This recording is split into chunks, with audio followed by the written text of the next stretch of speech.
I can't do it. We'll do it live. Do it live! I'll write it and we'll do it live! Mister, will you please wake up? And they give those guys a little extra weight. Roger Craig, still on his feet, still running. What a run by Roger Craig. You'll never see a better one than that. From 46 yards. He has that thing of getting those knees high and keeping the shoulders low. And he makes every team look like they're bad tacklers. Watch the way he gets that high knee action, keeps those feet going like two pistons. Then, at the same time that the knees are going high and keeping going, the shoulder can get low to take on a tackler. This is Snowman in the Morning. Hey, this promises to be fun. Oh, yeah. Can't wait. Are you kidding me? Do you believe it? I believe we now have a Game 7. Oh my gosh. I believe we have a Game 7 that we're going to actually have to watch for the NBA playoffs.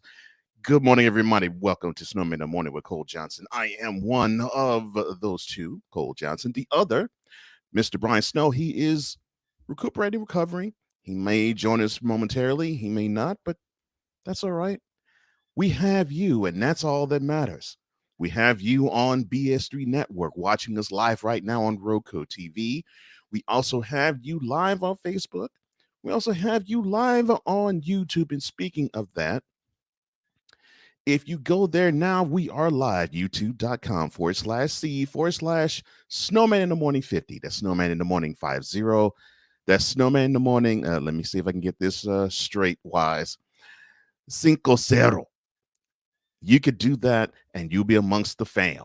You know, the fam, like A Pizzle, like K Peeps, like Andrew, like Ryan, like Sig Diggy, and Trisha, that critical Broncos fan. Nate Davis, we haven't seen you in a while, Nate. Ethan, come on back, brother. We need to have your input too. The family. And of course, Sam of the Shady Sports Network too, along with the BS3 Network fam. Be amongst all of the family.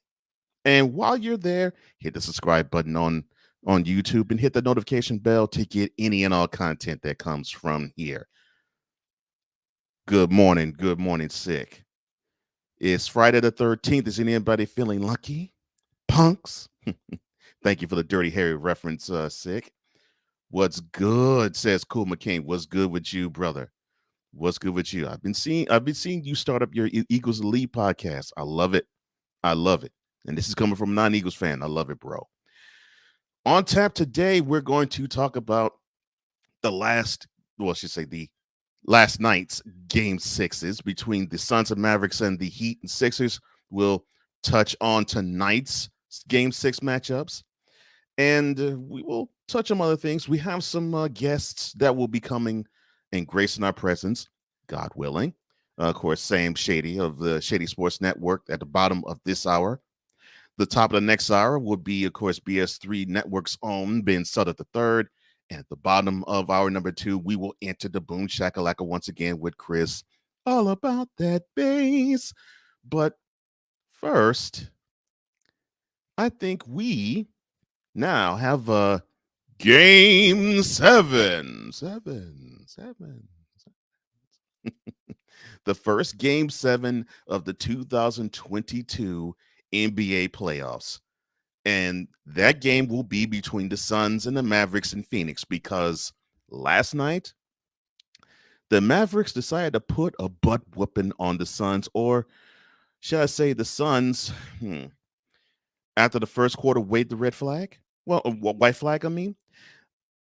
However you call it, 113-86 was the final score. Unfortunately, the Suns just couldn't get going. You have DeAndre Ayton putting up 21 points and pulling down 11 boards. Booker just could not get going. 6 to 17 from the field, and he really didn't shoot all that much between parts of second, parts of third quarter. But he just couldn't really get going. 19 points is what he finished off with. He tried to influence the games in other ways with 8 boards, but he turned the ball over 8 times, so it just wasn't his night. And it wasn't Chris Paul's night. 13 points for him, only 2 rebounds, only 4 assists.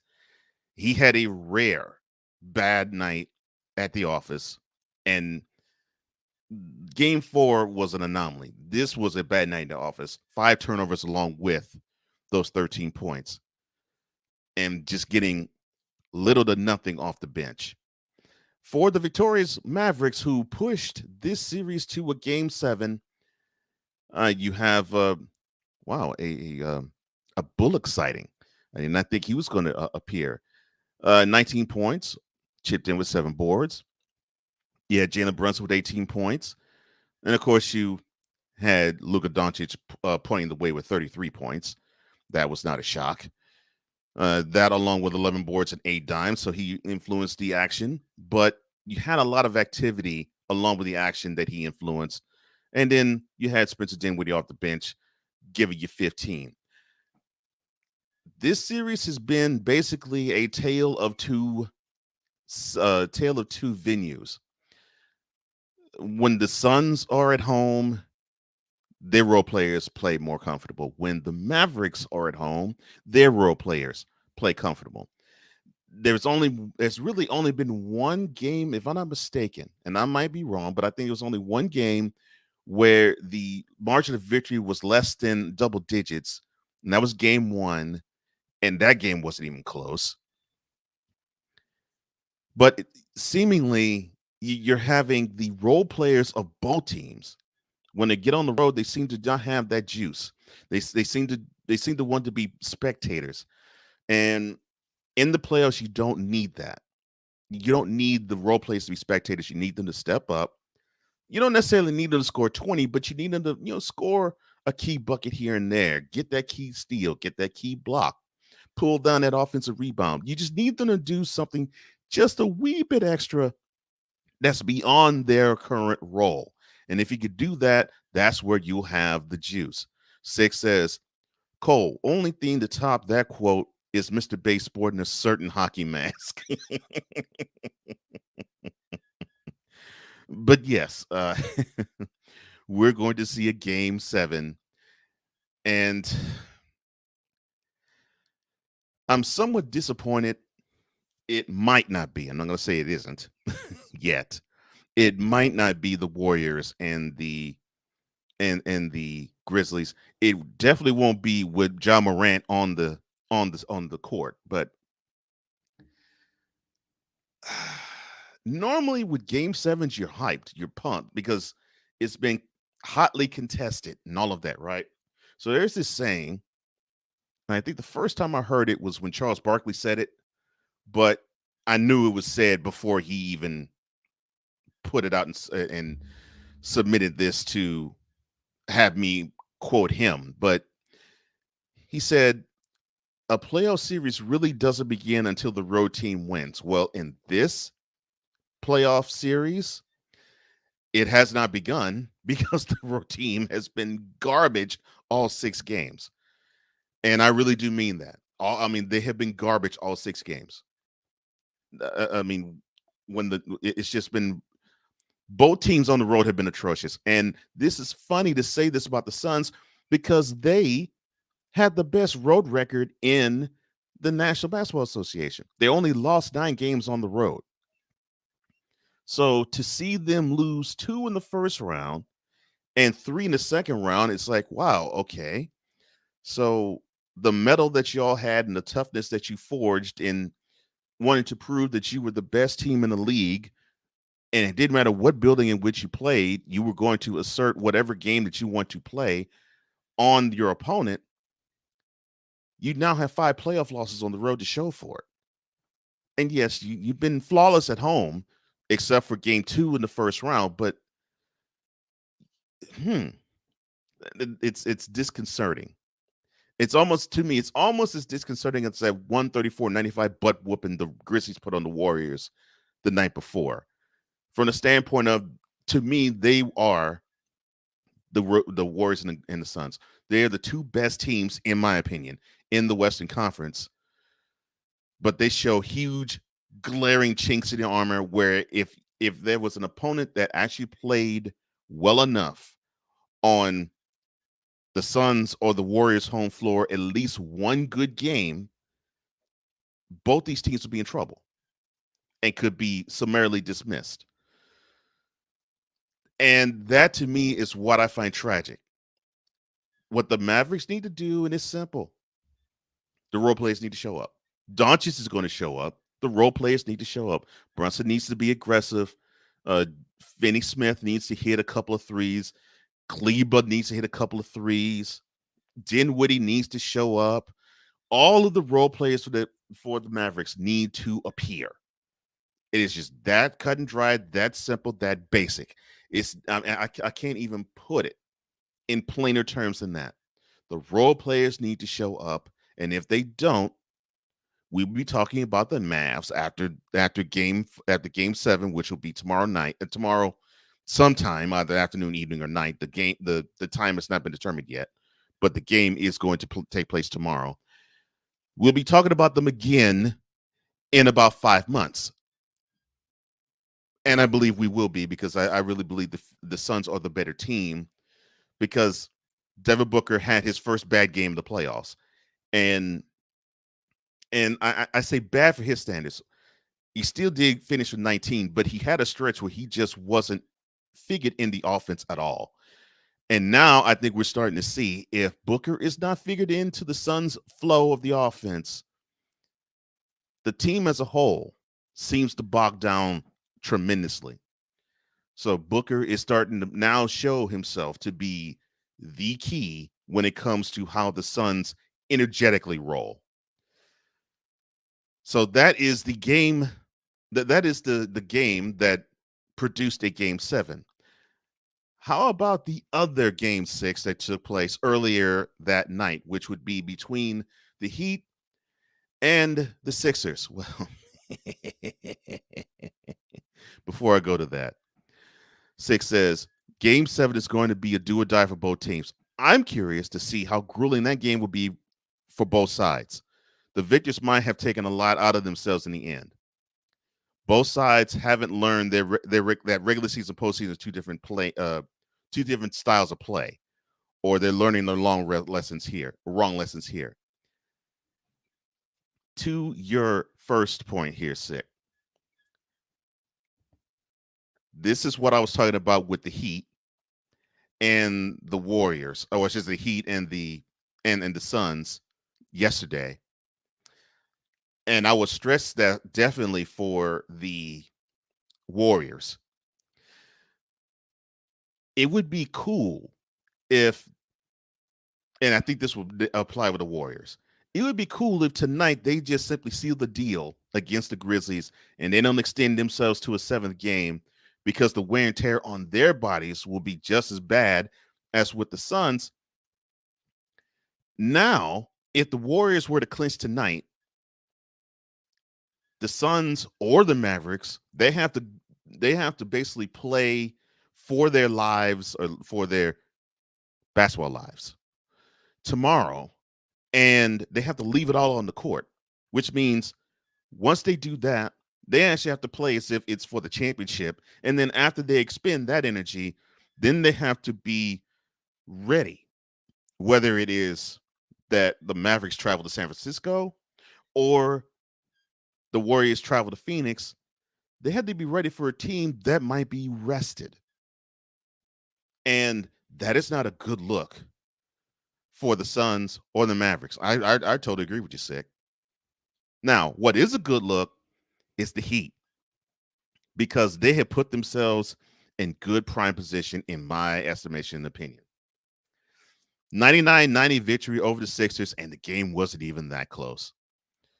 This game basically was taken from the Sixers in the third quarter. The beginning of the third quarter, it was as if the Sixers wanted to turn the ball over and then turn the ball over and then turn the ball over again, which led to fast break points, which that pretty much is what the Heat want to do. They want their defense to turn into offense, instant offense by the defense. So they got one steal after another steal after another steal, to the point where you had Doc Rivers, called timeout twice in that third period stretch. And he called it twice, if I'm not mistaken, within the first 6 minutes of the third quarter. That was how bad the Sixers were in the third quarter. And they ended up only scoring 15 in that frame. So for the advancing Heat, Jimmy Butler paced away with 32 points. And he got pulled on 8 boards, got a couple of blocks and a steal. You had PJ Tucker, did not hit one of his patented corner threes, but he did finish with 12. You had Max Strus, who that is what I'm talking about when I was talking about the Suns and the Mavericks. If you're going to have one of your role players, and it doesn't have to be from the bench, just a role player, step up and put forth a performance to help out the guy, the elite guy that you know is going to put forth some points. This is the effort that you need to have: 20 points, 5 assists, 11 rebounds. This is what you need out of your role players, that type of performance. Bam Adebayo, 10 points and 8 rebounds, couple of steals and a block. And the sixth man of the year, Tyler Hero, 10 points off of 0-2 shooting from 3. And here's where I get to say what I'm about to say. So for the 76ers who are going fishing, Tobias Harris finished 14 with 8 boards. You had Joel Embiid, 20 points, 12 rebounds. You had Tyrese Maxey, 20 points. You had Spencer Milton with 15. And then you had James Harden. 11 points, 4 rebounds, 9 assists, 4-9 from the field. Only took 2 shots from the field in the second half, 1 in the last 22 minutes of the game. And now I get to sit back and laugh and relax. Not because it's at the expense of the Sixers or at the expense of Doc Rivers or even at the expense of James Harden. It's just I keep telling people this, but people just don't want to listen to me. They just don't. Six says a very livid and perplexed Doc Rivers. You could, by the second time out in the third quarter, you could tell it's like these idiots are not listening to me. They're playing as if they have no energy. And the first time in the third quarter, he was like, "Come on, pick up the energy, pick up the pace." He sensed that they were listless, and they remained that way the rest of the third quarter. Yeah, great observation, Sig. Great observation. But I told these people, I'm not talking to chat. The chat knows. The chat knows because the chat agrees with me. I'm talking to the people who are looking at this program, and they probably said out loud, "Cole, you know what you're talking about, man. James Harden, that's the best. That's the best scorer in the league outside of Durant. That guy. I mean, this guy Daryl Morey said that he was the best offensive scorer of all time."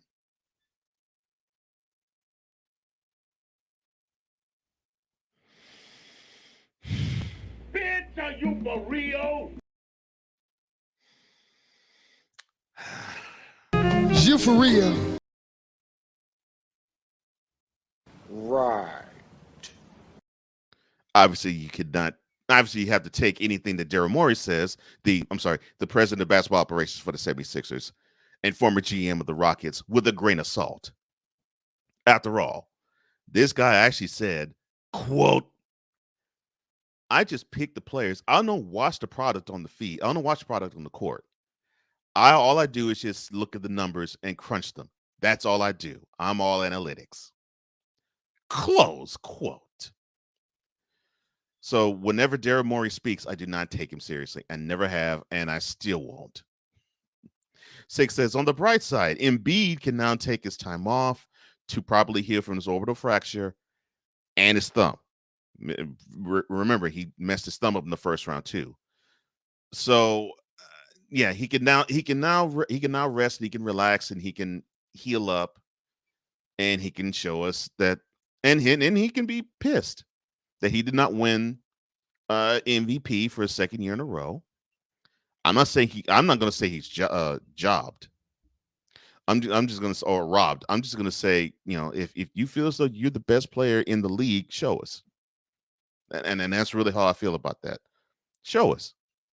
Take that personal and show us. Show us that they made a wrong decision. The NBA did. The NBA voters made a wrong decision. And next year, prove that you were worthy of the award. Hopefully, you want a bigger award than that. But prove to all of us that this was, well, you picked the wrong man. Six says, a huge grain of salt at that, Cole. Yeah. I do not take Daryl Morey seriously at all. Not even a little bit when it comes to basketball. Maybe maybe when it comes to finances in basketball, but when it comes to the product itself, nah. But I told these fools, I mean, I don't even have to put the graphic up of I had a conversation with Harden on a hard night. I don't even have to put that up.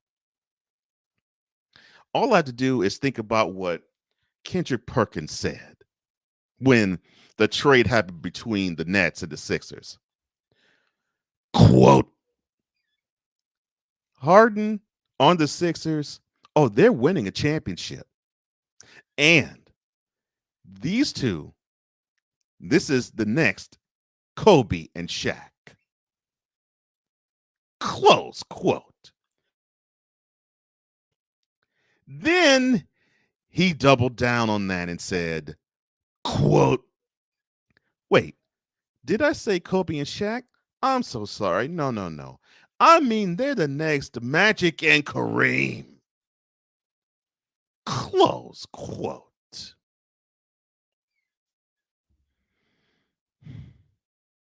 Eddie. You cannot say filth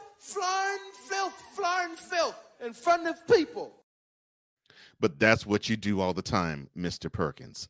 You say, what was that again? You cannot say filth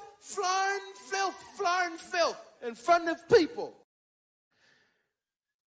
That is what you do on a consistent basis, Kendrick Perkins. Remember, you already crowned the Lakers champs before we had the first tip-off in October back in August, claiming they were going to win 70 games, double down on it, saying carry on your Twitter account. And now I just heard you last week say, I don't want to talk about the Lakers. Well, I wonder why. I wonder why you don't want to talk about the Lakers. Oh, my goodness.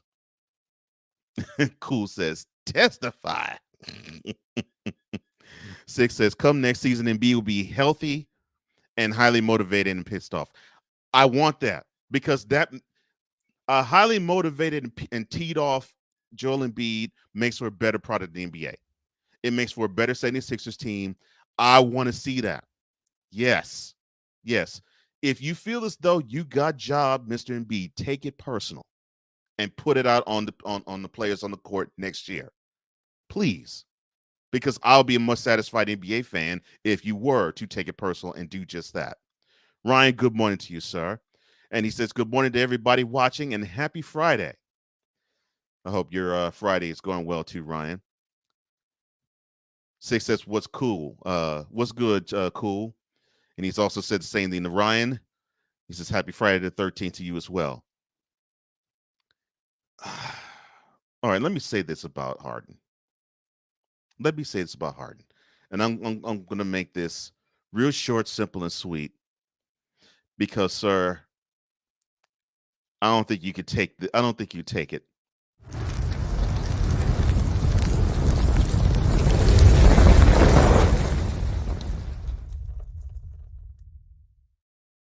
But you need to sit your behind on the hot seat because I told all of your fans who claim that you've turned over a new leaf, that you now are a new type of player and all of that stuff, that the guy who forced his way and got fat and forced the team's hand to get him out of Houston and messed the rest of his career up because he's been injury prone ever since.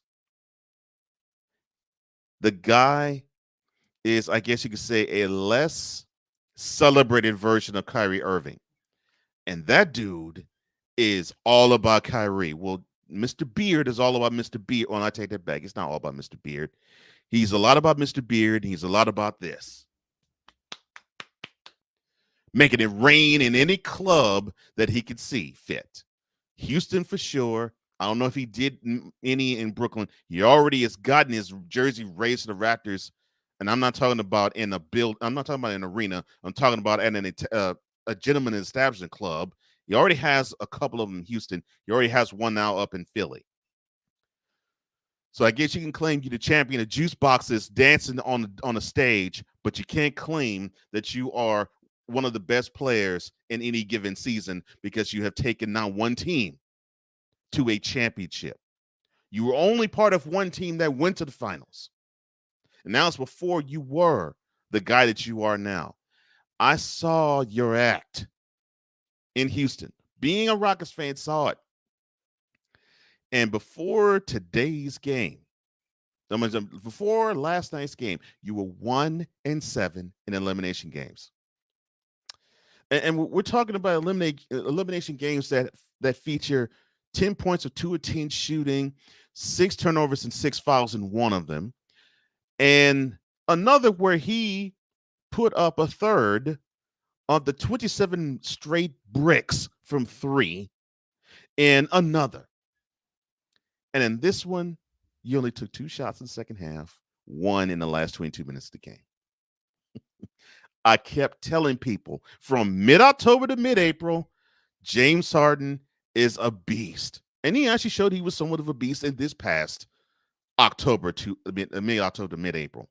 But when the calendar turns April 16th or 17th or 18th, or whenever the NBA playoffs begin, because it only begins around that time of the season, you get from mid-April on, you will get performances like this. So when you all in the media even said and had the nerve to opine, we are seeing the real James Harden in game 4. What did I tell you all, chat? I told you you're going to see him disappear and come up smaller than mini-me again. And guess what? In game 5, he came up smaller than mini-me. And in game 6, he came up even smaller than that. Such a clown. All right. Get off the. You proved my point again, Harden. You are not ready for prime time yet again. And now you are on the downslope trajectory of your career. Just like Kyrie, you don't deserve to have big money because you're not a big time player. Oh, well, get off my hot seat.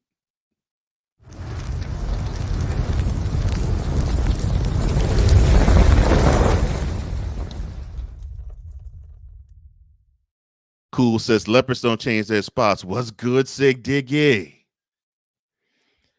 And Sig says, cool. I'm going to take the hand off that quote.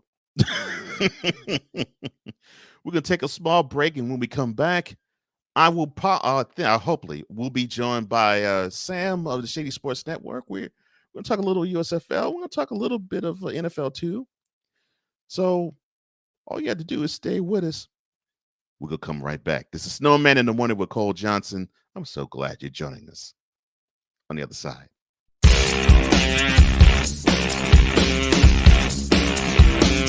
This is Snowman in the Morning.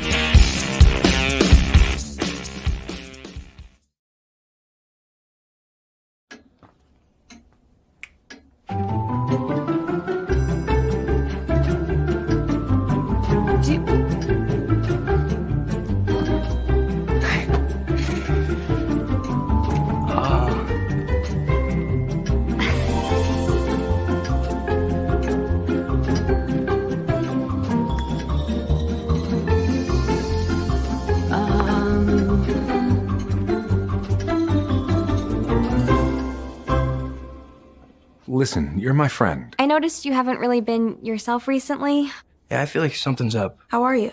Are you okay? Is there anything you want to talk about? I just want to know how you're feeling. And listen, even if you don't know what to say, I'm here to talk. No matter what you're going through, I just want you to know I'm here. I've got your back. When you want to talk, I'm here.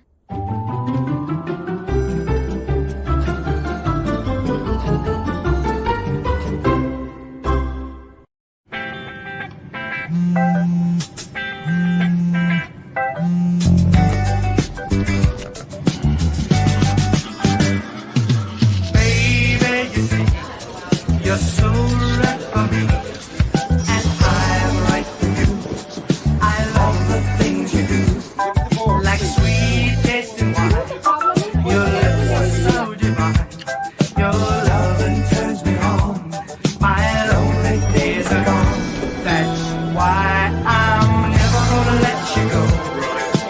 Never gonna let you go. Babe, I'm never gonna let you go. No, no, never gonna let you go. Baby, never gonna let you go. Never gonna let you go. Babe, I'm never gonna. Here you go. Thank you. Thank you. Never gonna let you go.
Hey guys, it's me, Isabella Gomez, filling in for Smokey Bear because he's got more to say than just... Only you can prevent wildfires. Like, if you're outside enjoying a barbecue, don't let a hamburger distract you from fire safety. Make sure you aren't dumping your hot coals or ashes onto the ground because that could start a wildfire. So take wildfire prevention seriously and let's save the world one day at a time. Juntos con Smokey Bear, podemos hacerlo. Go to smokeybear.com to learn more about wildfire prevention. Mister, how do you operate this Twitter thing or this Instagram thing or whatever the heck? You're supposed to know all this stuff. Anyway, welcome back to the show.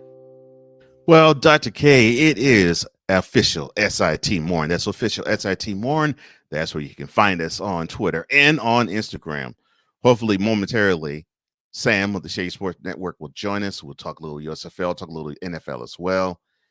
And Sick is just dropping bombs as always. He says, quote, a leopard can't change its spots, but it doesn't mean it can bleach its fur and try to reinvent itself as a snow leopard.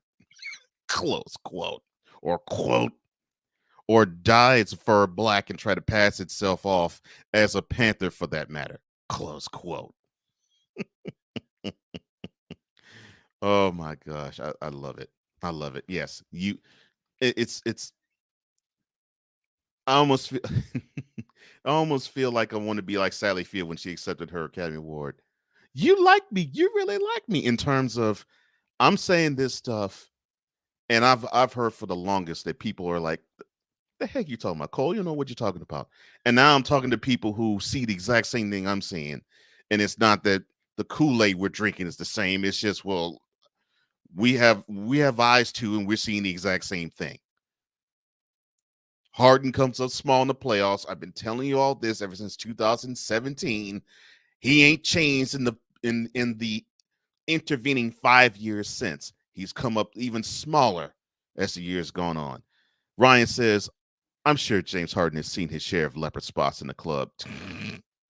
Leopard spots, tiger stripes, kitty litter, cat fur, bunny tails, bunny ears, yeah, and juice boxes. All right. Enough of him. Tonight, and I'm sorry, congratulations to the Heat for advancing to be the first team to advance to the conference finals. They now await the winner of the next game that I'm going to talk about, which is the Bucks hosting the Sixers. Now hosting the Celtics. Now the Celtics had a 14-point lead in the fourth quarter and a 6-point lead with about 3 minutes to go in the game. 2 nights ago when Giannis Antetokounmpo 3 put them within 3. Then within the last minute, Drew Holiday ties it up with a 3. Bobby Portis gets a key offensive rebound off of a Giannis miss at the free throw line to put them up by 1. And then Drew Holiday basically saying, Mr. Marcus Smart, you my son, blocking him in one possession and picking his pocket the very next. All leading to a 110-107 victory, which was, of course, sealed off by 2 Pat Connaughton free throws. Now the Now the Bucks are up 3-2, and the scene shifts to Milwaukee. Now, we have already seen it. Well, it's been the opposite of the Suns Mavericks, where no team on the road has won.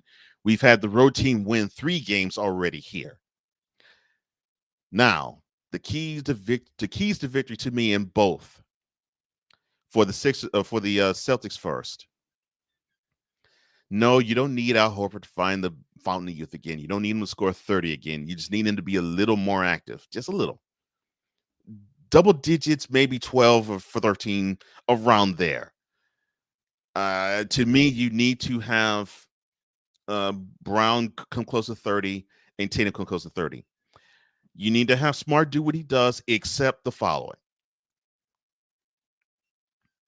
When it comes to crunch time, you cannot believe that you all will make the play, get the ball into the hands of Jason Tatum, and make him make the decision as to who takes the shot.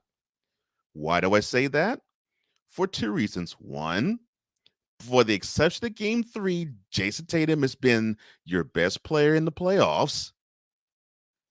And 2, he was riding a hot hand in Game 5, and he was cooking. And then all of a sudden, poof, you don't see him score, and you barely saw him touch the ball. Now, I've heard some say, well, that's Tatum's fault for not actually running to the ball. Well, not necessarily true. You have to know where your bread's buttered. And to me, in the Celtics case, it is at the current present time, it is Jason Tatum. Jaylen Brown is fine too, but Jason Tatum needs to have the decision in his hands to make. And if he misses a shot, fine, get it off the glass.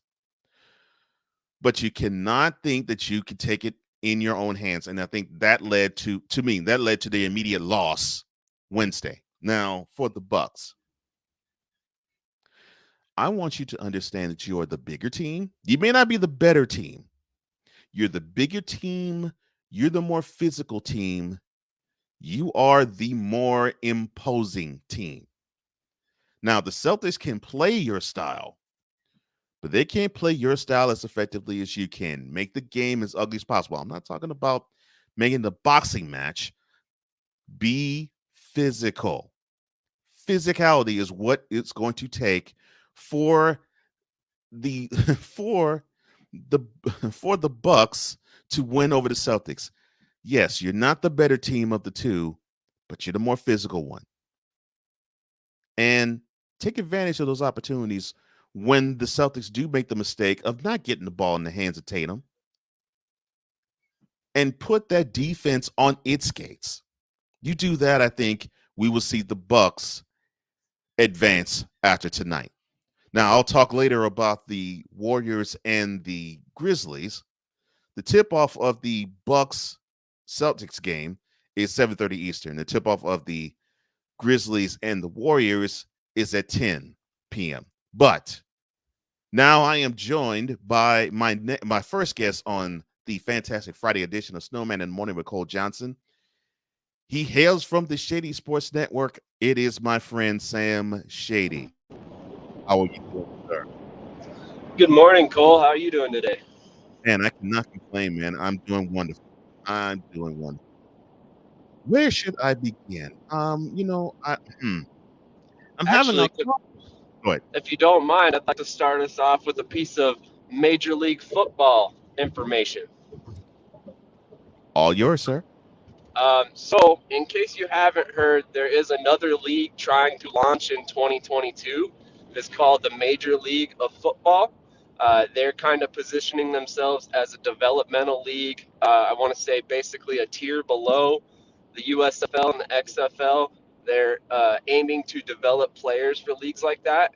Last night, they announced their fourth and final head coach. It is Ernest Wilson, former Defiance head coach and defensive coordinator. I think he joined them in 2018. He stepped down about a week ago after being announced as the full-time head coach in January. He ultimately takes the fourth and final position with the Major League Football, giving them the four coaches they were looking for to launch in 2022. Should be interesting to see another league coming. I think they're launching in June. Also, this is going to be next month. Okay. Oh, all right. Yeah, I'm not. They've been very quiet. Their information has crept out very slowly. I don't know anything about their player selection process yet, so I don't know how they intend to launch in a little over a month's time. But they're starting to build some momentum. Like I said, they got their fourth coach hired finally. We talked, I think, last week about the fact that Jerry Glanville is one of the coaches there. Terry Shea, another former NFL guy, and Bill Connolly is the third coach, and then, like I said, Ernest Wilson. So definitely some bigger name coaches. Worth a shot for any player that is looking for a developmental league to kind of make it to the next level. Okay. All right. Well, this is great news, actually. So, all right. Let me ask a question to bounce off of that. So, you said that this is sort of like a league, a tier below the XFL, the USFL, or the NFL. Would this actually compete? Yes, would this actually compete with college ball, or would this basically be straight up? This is like a minor league system, like how Major League Baseball has it set up. So their ultimate goal is to be exactly like minor league baseball or like the NBA G League. They want to essentially, eventually, long-term build relationships with other leagues to actually put players into those leagues. So I don't feel it's really going to be competition for college level.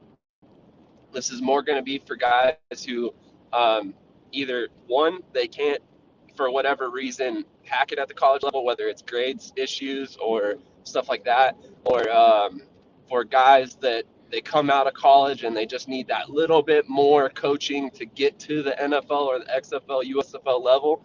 I think it's going to be, I mean, I guess ultimately long term, you could see a little bit of competition with college, but ultimately, as we all know as NFL fans, the NCAA is unrivaled when it comes to developing players for any of these leagues.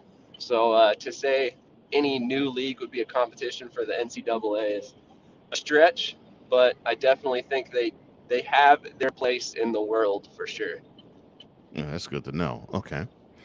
All right. Because my thought was, and I think this, to me, I think this is I hate to say it, I think this is a death knell to the XFL now. My thought process was, if they were to position, to me, I think the XFL is just about dead. Because to me, I thought that that's where they should have positioned themselves. They should have positioned themselves as a minor league football, professional football league, where you can do that, where you can mine talent that they're not quite ready for the NFL, but they possibly can with a little more coaching, a little more strategy in how they build their lives to become better athletes in better condition for the rigors of the NFL. But to have this be in place and the USFL kicking off right now, I'm thinking, where can the XFL actually fit? Yeah, that is definitely going to be interesting to watch in 2023. We're going to have, I think, a total of 5 or 6 different outdoor football leagues all operating at once for one group of players. Yeah. Your fellow Eagles fan says, Sam, hashtag fly Eagles fly. Yes, sir. Fly, Eagles, fly.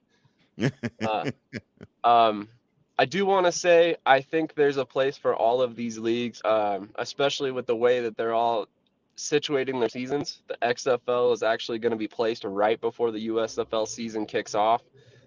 So assuming there is enough talent to go around for all these leagues, which in my personal opinion, there is plenty of talent out there to fill all of these leagues. The XFL, I think, is okay, let me back up a step. Okay, so basically the way I'm looking at football at this point in modern day and age, we have a tier system. So basically top tier, you got the NFL. There's nobody on their level. They have no competition. Everybody wants to make it to the NFL. If you don't make it to the NFL, you're probably going to want to end up in the CFL. CFL's next on the list. They've got the next highest pay, but they're followed very, very closely by the XFL, which is trying to essentially pay more than the USFL, but less than the CFL. So they're trying to position themselves somewhere in there. But at the same time, like you mentioned, the XFL should, and it kind of seems like it is, looking at the fact that they want to be a developmental league for the NFL. So one move that we saw them make that's going to help this player talent pool is they actually acquired the rights to sign practice squad players from NFL teams. So now every NFL player on a practice squad has the ability to opt in to the XFL season. And that right there, that's 16 people per team that could potentially open up that player pool. So you're talking, 400, 500 players right there alone to start off the draft pool. And we haven't even talked about the guys who are going to attend their showcases, which are coming up in June as well.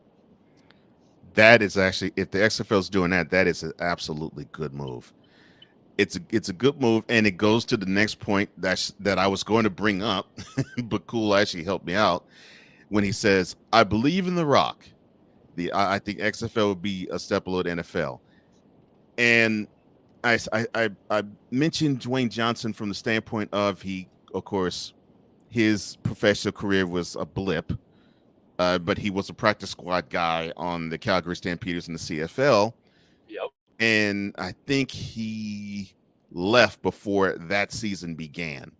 So to have, I think, him harken back to when he was a practice squad player and he does this, yes, I think that is a good move for the XFL to do. That's Absolutely. a really good move. In fact, I want to throw out there that not only are you right to have faith in The Rock, I think The Rock is approaching this league as intelligently as he possibly can. He knows that if the XFL is to survive on its own, it needs help from these other leagues. It needs to align itself with the NFL. You saw early on in their life, they were actually trying to create some sort of merger with the CFL game. I mean, which would be unheard of. The CFL game has never really been marketed in the U.S. Since like the early 90s. So for something like that, that's, again, another huge move. And it's because, like you said, he's got ties to the CFL. So he's got ties to the CFL. He's got ties to the NFL through his TV show, The Ballers. There's many NFL players that are going to be tied to the league simply based off his relationships alone, which will help bring fans in. And then on top of it, like I just mentioned, the Ballers series. I mean, I don't know that they're ever going to bring it back. Hopefully they do, especially now that he's an owner of a league.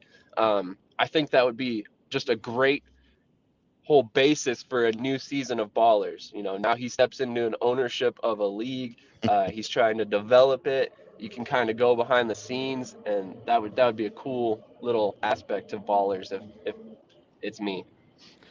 What's funny is that show ended with him actually being an owner of a team. So he would go from that character would go from being owner of a team to the owner of a league. So that would be interesting if they were to run with Ballers some more. Exactly. One of my partners on the mic, YSL Jefe, thank you, brother. Good morning to you, sir. And he also says good morning to everybody in the chat, and of course to you, Sam. Good morning, Wise. I hope you have a great day, buddy. Six says, Sam, do you think there won't be oversaturation of football with the MLF, the USFL, and XFL? Have any of these leagues sealed any broadcasting deals? Well, we already know the USFL has, obviously. Yes, sir. Actually, I believe the XFL has sealed a networking deal as well. I could not tell you right off the top of my head who it is. I want to say it's ESPN. Don't quote me on that. I will make sure I have that information before next week. I'm pretty positive the XFL has their television network already in hand. And the MLFB originally signed a 2-year deal, but if you know anything about them, they've been trying to launch since 2016. That was the first time they tried to launch their season. They had an investor back out. Ultimately, they had to shutter for that 2016 season. It's taken till 2022 to get that investment back in the league to get to the point where they're at now. It's a publicly traded league, so they're relying on funds coming in from investors in order to keep the league alive. And their 2-year contract, obviously, like I just mentioned, has completely lapsed. So I don't know if that's something that could potentially be revisited. I don't know if it's something where that it's just not going to happen with that station at this point due to the fact that they had their issues in the past. It's honestly going to be one of the more fun storylines to watch when it comes to all these leagues. It's like Cool mentioned, there could be a situation where one of these leagues is left in the dark because there's so much football on TV at that point. But at the same time, I personally, I'm a football nerd, so I like to see it. I'm going to watch all of these leagues regardless of how successful they are. I hope that other people do too, because it's key for all these leagues to succeed. And on top of that, I would like to point out the fact that these leagues provide jobs for players that might otherwise never make it in the professional world.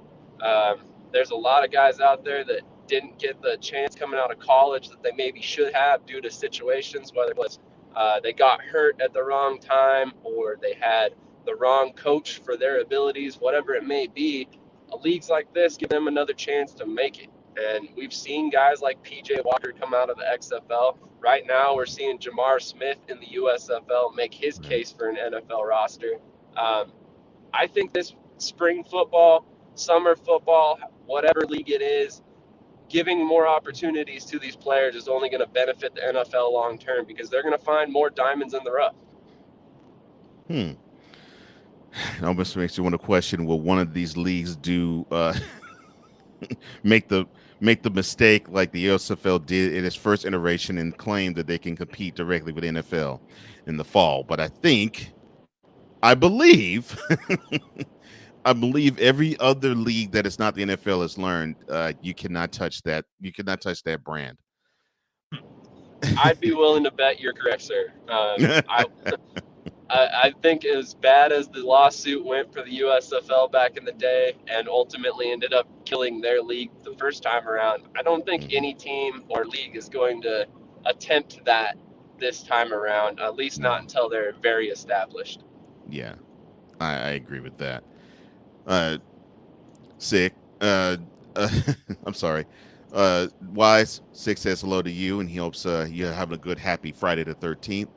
Cool agrees with you and me, Sam, and say that he agrees that Balls was a wonderful show.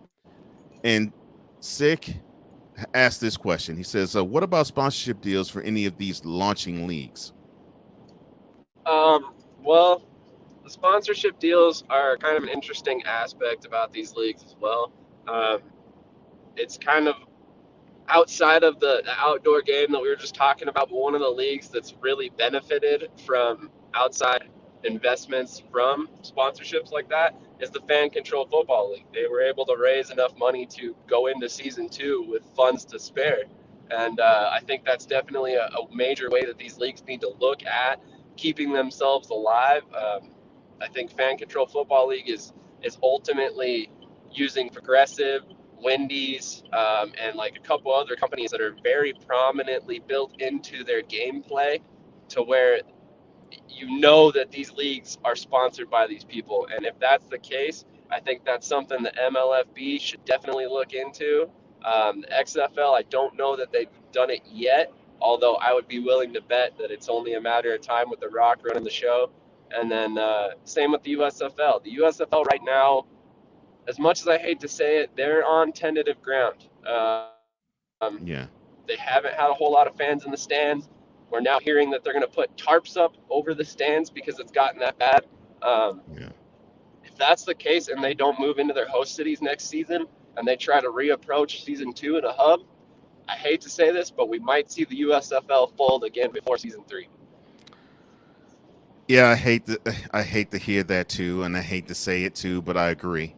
I 100% agree. I think we probably won't see the USFL in 2024, and they may struggle to actually do it in 2023 unless they do the same thing as they're doing this year, and that's actually keep it in Birmingham, because I'm thinking that's what they might have to do. But Yeah, it all depends. Go ahead.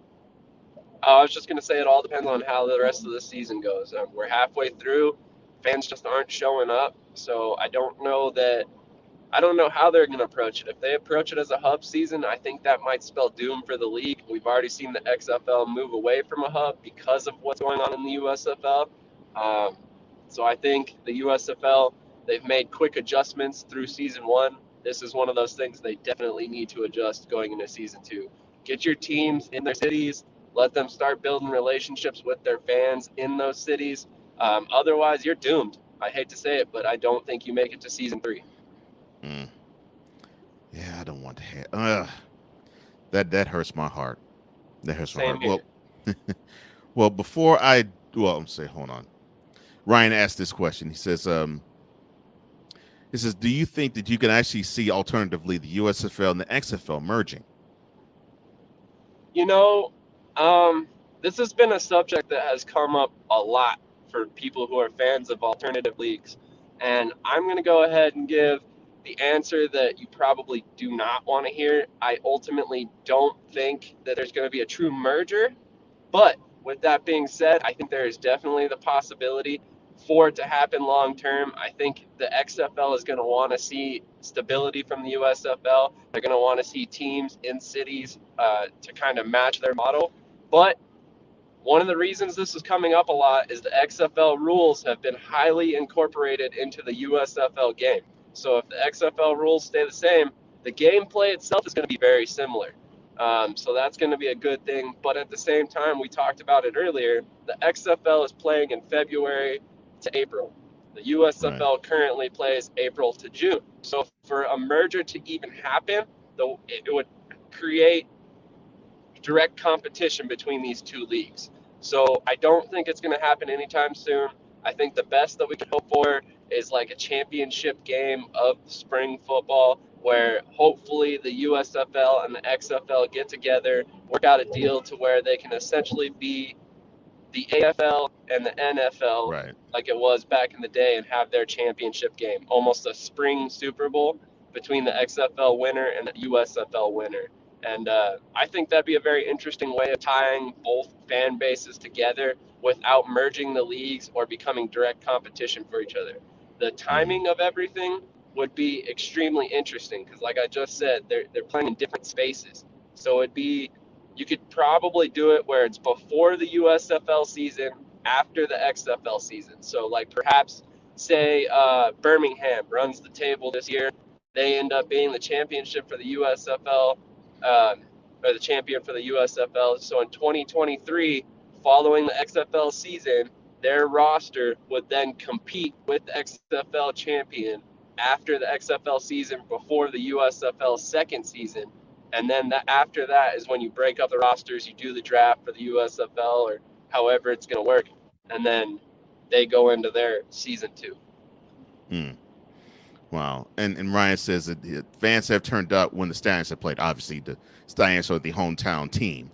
I would love to ask more questions, and I'll probably ask the one that I wanted to ask earlier, but I'll ask it next week. Mr. Shady, tell the people where they can find you, sir. Right now, we're trying to make a big push on Spotify. We just got on Spotify a couple weeks ago. We're about halfway to our follower goal. So if you have a Spotify account, go check us out, Shady Sports Network. We've been putting on a ton of content on Spotify recently. I think we've already got somewhere in the neighborhood of 30 to 40 podcasts in about 2 weeks' time. So we're really pumping up the content. Like I've shown and kind of discussed over my time with Snowman in the Morning, we cover all things football. So if it's the MLFB, the XFL, the FCF, indoor football, outdoor football, if it's got a football involved with it, we're probably covering it, especially if it's in the United States. We're kind of a little bit staying away from foreign leagues at the particular moment, but if there's stuff you guys want to hear, hit us up in the comments on Twitter or Facebook or anything like that. I'm willing to cover anything you guys want to hear when it comes to football. And long term, we'll be adding some other sports coverage. We're also on YouTube and Twitch if you prefer those platforms. Shady Sports Network, everywhere you look, basically. Twitter, Facebook, Reddit, Discord. If you want to talk football, feel free to hit me up on any of those. I'm always game for good conversation, as you can tell. Well, definitely. As you can see and hear, wealth of football knowledge right here. And it's a pleasure that he comes every Friday morning at 8:35 Eastern, where he is stationed, 6:35 where he's located. So I give you props for doing this real early from where you are. Sam's of the Shady Sports Network, sir, it's always a pleasure. Thank you so much for joining us. Absolutely. Pleasure's all mine. And in the future, if you guys ever need a co-host on a day where you guys can't make it, I would love to fill in. I saw Wise kind of held down the fort yesterday by himself, and he did an amazing job. But I'm always available if you guys need a hand. I'm just happy to be a part of the team, man. Like, honestly, I cannot tell you guys how much I appreciate you bringing me on every week, how much I appreciate Brian and you both reaching out on a fairly regular basis. It's been extremely helpful and extremely encouraging to see that I'm garnering recognition from men like yourselves who have been doing this for a while and deserve a lot of respect, because you guys have more sports knowledge than most people have forgotten in their lives. It's amazing to hear everything you guys cover, and you're incredibly intelligent, and you know all the facts there are to know. It's amazing to hear, and I'm really not just trying to pump up your ego. It's just I truly listen to the show on a near daily basis, and I hear every day how you guys come up with stuff that I had never even heard before, and it's amazing. So I hope the fans who are very loyal to this show continue to watch, because honestly, I'm sure that's a big reason why you guys are so great at what you do. You have amazing fans, amazingly loyal fans, and I just look forward to the future where you guys find all the success you could possibly hope for and more. Well, thank you. I appreciate all of that, and I know Brian as well appreciates that too. Thank you so much, Sam. That is Sam of the Shady Sports Network, and you're now inside hour number 2 of Snowman in the Morning with Cole Johnson. I can't do it. We'll do it live. Do it live! I'll write it and we'll do it live! Mister, will you please wake up? Grant with that jump shot's off. Long rebound run down by Hodges, and here's the King. That's a 3. This is Snowman in the Morning. Hey, this promises to be fun. Oh, yeah. Can't wait. Are you kidding me? Do you believe it? We roll along, and the Fantastic Friday edition of Snowman in the Morning with Cole Johnson. I am one half of that duo, Cole Johnson. I am alone? No, I'm not alone, because at this time I am joined by the owner, the operator, the manipulator, the impresario of BS3 Sports, of BS3 Network, and of all media that comes on his network. It is the incomparable, the one and only, the impressionable and the impressible Ben Sudderth III. What's going on, man? Great intro. Oh my God, I'm blushing. I appreciate that. Thank you, Ben. All right, let's get to what I think is the most immediate thing in your area. So we saw the Mavericks put to borrow a term from The Rock, the smackdown on the Suns, 113-86. So we'll have a game 7 in the desert. How's the Metroplex? How is the Metroplex receiving it? They're beyond excited right now. This was a home game that we had to win. We won our games at home. And so, yeah, the Metroplex is beyond excited. Everybody's throwing up the three, the two, the pointy finger, the middle finger, and the thumb. Everybody's throwing up that around the city. And it was just, it's exciting because you want to see this team progress, and you want to see them get to that ultimate goal, to be able to get to this game 7, which is pivotal. It's just exciting. And I'll have to say, not only getting into a game 7, but getting to a game 7 with the best team this year and having the ability to knock them out if they actually put forth one of the games on the road in this series that they have not done yet. The fact that they can actually do that, if they can play like as well as they did last night in Phoenix tomorrow night, they will have on the notch in their belt. Yeah, we knocked out the team with the best record this year. So, do you think that Mavs even stand a chance? That's major, and especially the Suns. Yeah. The Suns went to the finals last year. Right. So I mean, that's really a major accomplishment, I think, for this team. They are still young. Just got a new coach with J Kidd, so it's really a lot to think about and be excited about. Right. Definitely. Let me see. I'm trying to think.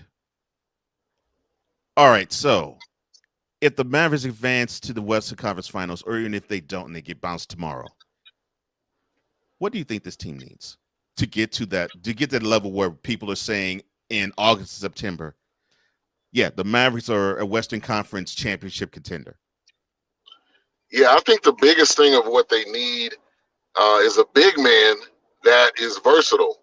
So like a DeAndre Ayton, I think he would be a great type of player to have a Karl Anthony Towns type player, somebody that can play down low and can stretch. So I mean, that's I think ultimately what they need. I think they do have put that somewhat in Maxi Kleber, but Kleber's not as dependable. He's not in and out. He's gonna do the same thing every night. So you need another star, basically, is what I'm saying. But I think you need a big man because they haven't been playing Boban for some reason. They haven't been able to match up really that well against Ayton. Ayton's just missed open shots. I mean, that's a whole other story. But I think that's really what they need is another punch for Luka, but a big man in particular. Yeah, I totally agree with that. All right, Sam Cool says that you're a great follow. I second that. You are a great follow, sir. So whenever you can, check out the Shady Sports Network because the material is absolutely wonderful. And he also has thrown his hat in the ring. He says on Monday I'm available if we need him. All right, cool. All right. Wise Cool says what's up. 6 says BS3 Network in the house. And of course, with the rock reference, Sick also said, on the corner of Jabroni Drive and Know Your Road Boulevard at the SmackDown Hotel. All right, so the Metroplex is happy about the Mavericks possibly unseating the best team in the league this year, record-wise, and the defending Western Conference champs. I gotta have a talk with you, sir. I'm ready. All right. So I know you saw this because you live in the area. Dallas Mayor Eric Johnson. What is he smoking? Okay, so for those who don't know, he believes that Dallas is deserving of a second NFL franchise. In fact, he tweeted the following. Let's see if I can get this correct. And it goes, quote, the answer is Dallas. Why? In terms of a team that needs another. We're about to pass the Chicago Metro and become the number 3 metropolitan area in the U.S., which would make us the largest U.S. metro without 2 teams. Football is king here. Dallas needs an expansion team, and we would be able to sustain 2 NFL teams better than LA or New York. Close quote. Before I get your response, sir, Mayor Johnson, I appreciate you, sir. But in this case,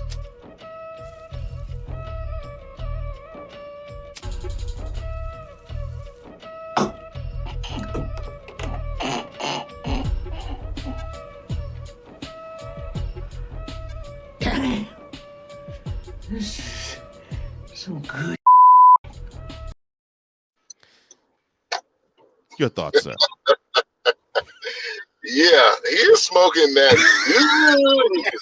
on that one, buddy. First of all, does he not know who owns the Cowboys? Does he not know that? Thank you. Jerry would never. Jerry doesn't even want a team in San Antonio. Thank you. Let alone in Dallas. So yeah, he's smoking that real good laced with something. There's no way. I saw that, man. I said, okay, I already know I'm gonna ask this question to Ben because I got to get his opinion on this because I think it aligns with mine, and yes, it does. Because my thought was, okay, Mr. Mayor, you know who owns the Cowboys. This dude thinks he owns the whole league. So Right. and he runs the Cowboys like he runs the whole NFL. So the pride that he has in the fact that he is the cock of the walk in terms of Dallas, he does not want to compete with another NFL franchise in the same city. He barely wants to compete with them in the same state. And like you mentioned, he wouldn't want a team in San Antonio. He barely wants the team that's in Houston. So what makes you think he would be happy with another Dallas NFL franchise or Fort Worth or Arlington or Irving or Plano or whatever, or Duncanville or Mesquite, wherever you want to name and place the second NFL franchise in the Metroplex? Look, I understand the area is bordering 7 million people. I understand that. I do. And I'm sorry, sir. Chicago is not dropping like flies that much to where they're, I think at the time of 2017 or 18, 9 million people are inhabiting the Chicago area. But if Chicago doesn't have 2 teams, what makes you think Dallas needs to? I just thought that was There's absolutely no way that will ever happen. And the other point too is most Dallas area people are Cowboys fans, or they have moved from another city like Chicago, like a New York, like a Florida or California. So they're fans of a different team. Right. So they have to build. Right. Exactly. They have to build a whole new franchise. He doesn't want that. He doesn't want. He don't want that smoke. And then also I'll say this: the people don't realize. People can. I mean, I rag on Jerry a lot. A lot of people do. Mm-hmm. But the pull that he has in the NFL is like no other owner. Nobody. Not Robert Kraft. Not anybody. So he's not even close. He's the one that nixes a whole bunch of deals that should happen or that are maybe franchise teams and stuff like that. So he's real delusional. That's something that he dreamed about the night before. And he thought, oh, I'm gonna explain my dream in a press conference. Oh my gosh. I was like, come on, Mayor Johnson. No, dude. No. It's like, do you forget what you I was thinking you're forgetting the city that you actually are or beholden to and the people who are there. And then you make a greater point. And then don't forget about the owner of the NFL franchise that's there now. I'm thinking no. Mm-mm. Yeah, your best bet would be to do. You want to do an arena football team? Sure, go ahead and do that. Yeah. You want to do a USFL team? Sure, do that. But no, you're definitely not doing another NFL team. Sorry. No.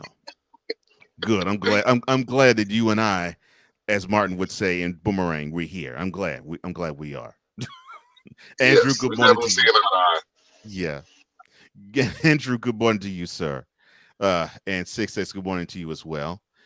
Sick also says, like Martin Lawrence, this fool is effing around and spoken the we. Classic show, by the way. Yes. All right, so it is well documented that your father is a Bay Area native and a Bay Area fan still. How can I ask this question and be as kind as I possibly can? Did you have to console your father after Game 5? Yeah. I had to give him a virtual hug. I checked up on him. My mom as well. I had to let him know, hey, it's just one game and it's still the Warriors. So yeah, I definitely had to send him a thinking of you card and everything. So yeah, we went through the whole nine.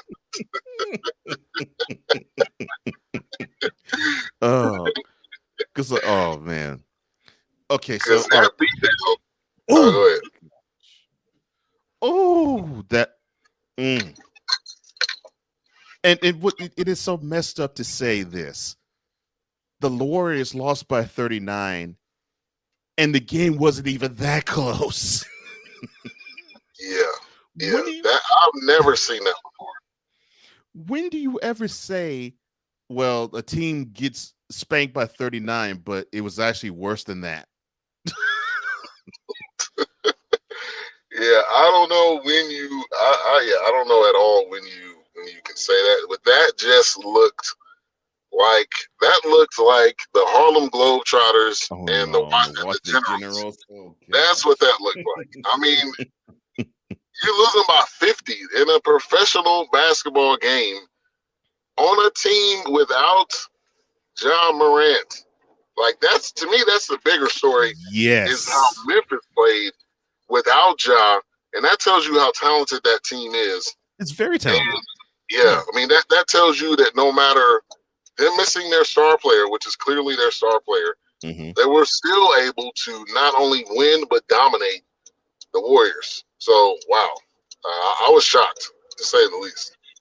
I was shocked at the beat down that they gave them. I wasn't shocked they beat the Warriors. I'm still floored to this day. I know that they play tonight and they're in San Francisco. I was just floored at how it wasn't even for me the Warriors just simply decide the way the white flag didn't show up.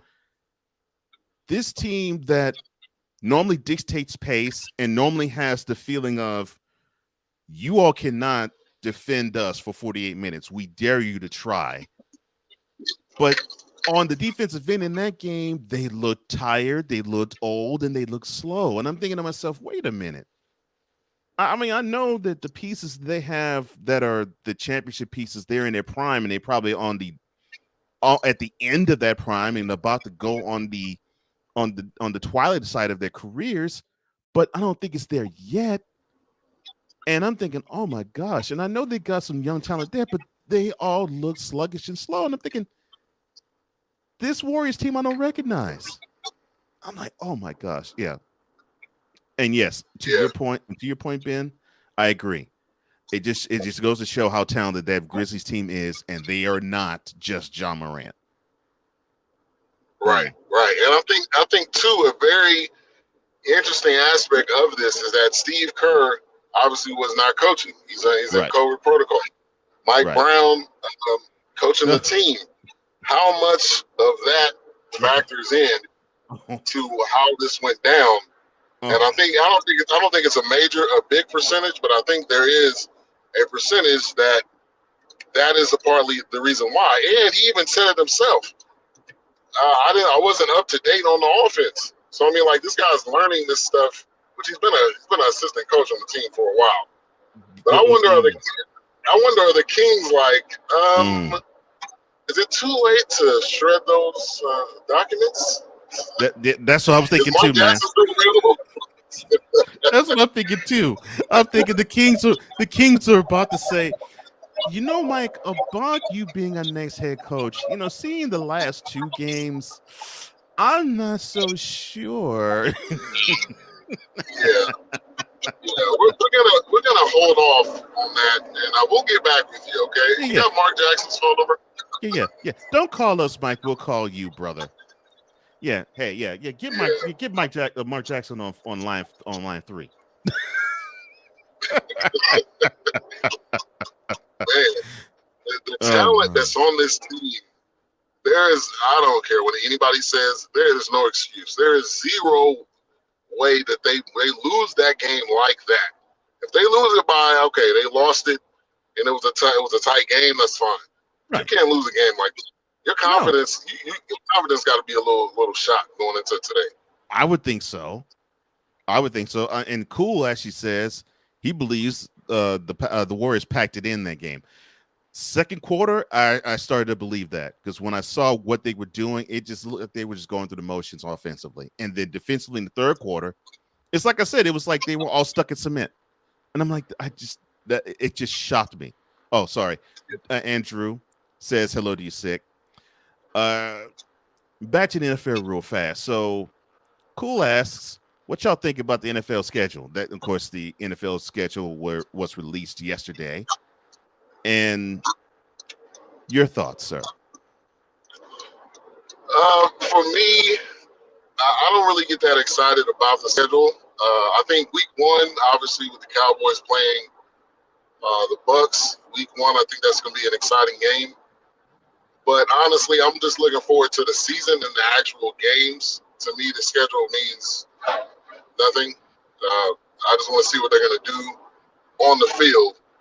I think obviously the night games, those are always fun to see because those are going to be the marquee games.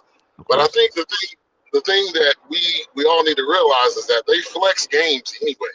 So if a game's on at 12 o'clock and both of those teams are 8-0 or whatever, they may flex that down to a later time, to a later game. And then whatever, COVID's tapered down a lot, but say something happens with that, then they got to reschedule. So, yeah, I've never really been that excited about the schedule. I did look at the Cowboys schedule, obviously, and obviously going to be, the NFC East heavy packed. I do, like I said, I like the Bucks right out the gate. I think that's going to be a similar game to last year that they should have won. So yeah, it's that's a whole golly. Zerline, thanks a lot, Zerline. Hey, but Cowboys fan was happy that Dak in that game threw for over 400 yards. Yeah. See, if I was a Cowboys fan, I'd be just like you. I'm like, no, this is cold comfort. I don't give a crap if he threw for 400 yards. What was the final score? Exactly. Same thing with the defense. Right. And I'll admit, I was excited because I seen turnovers. Turnovers are exciting.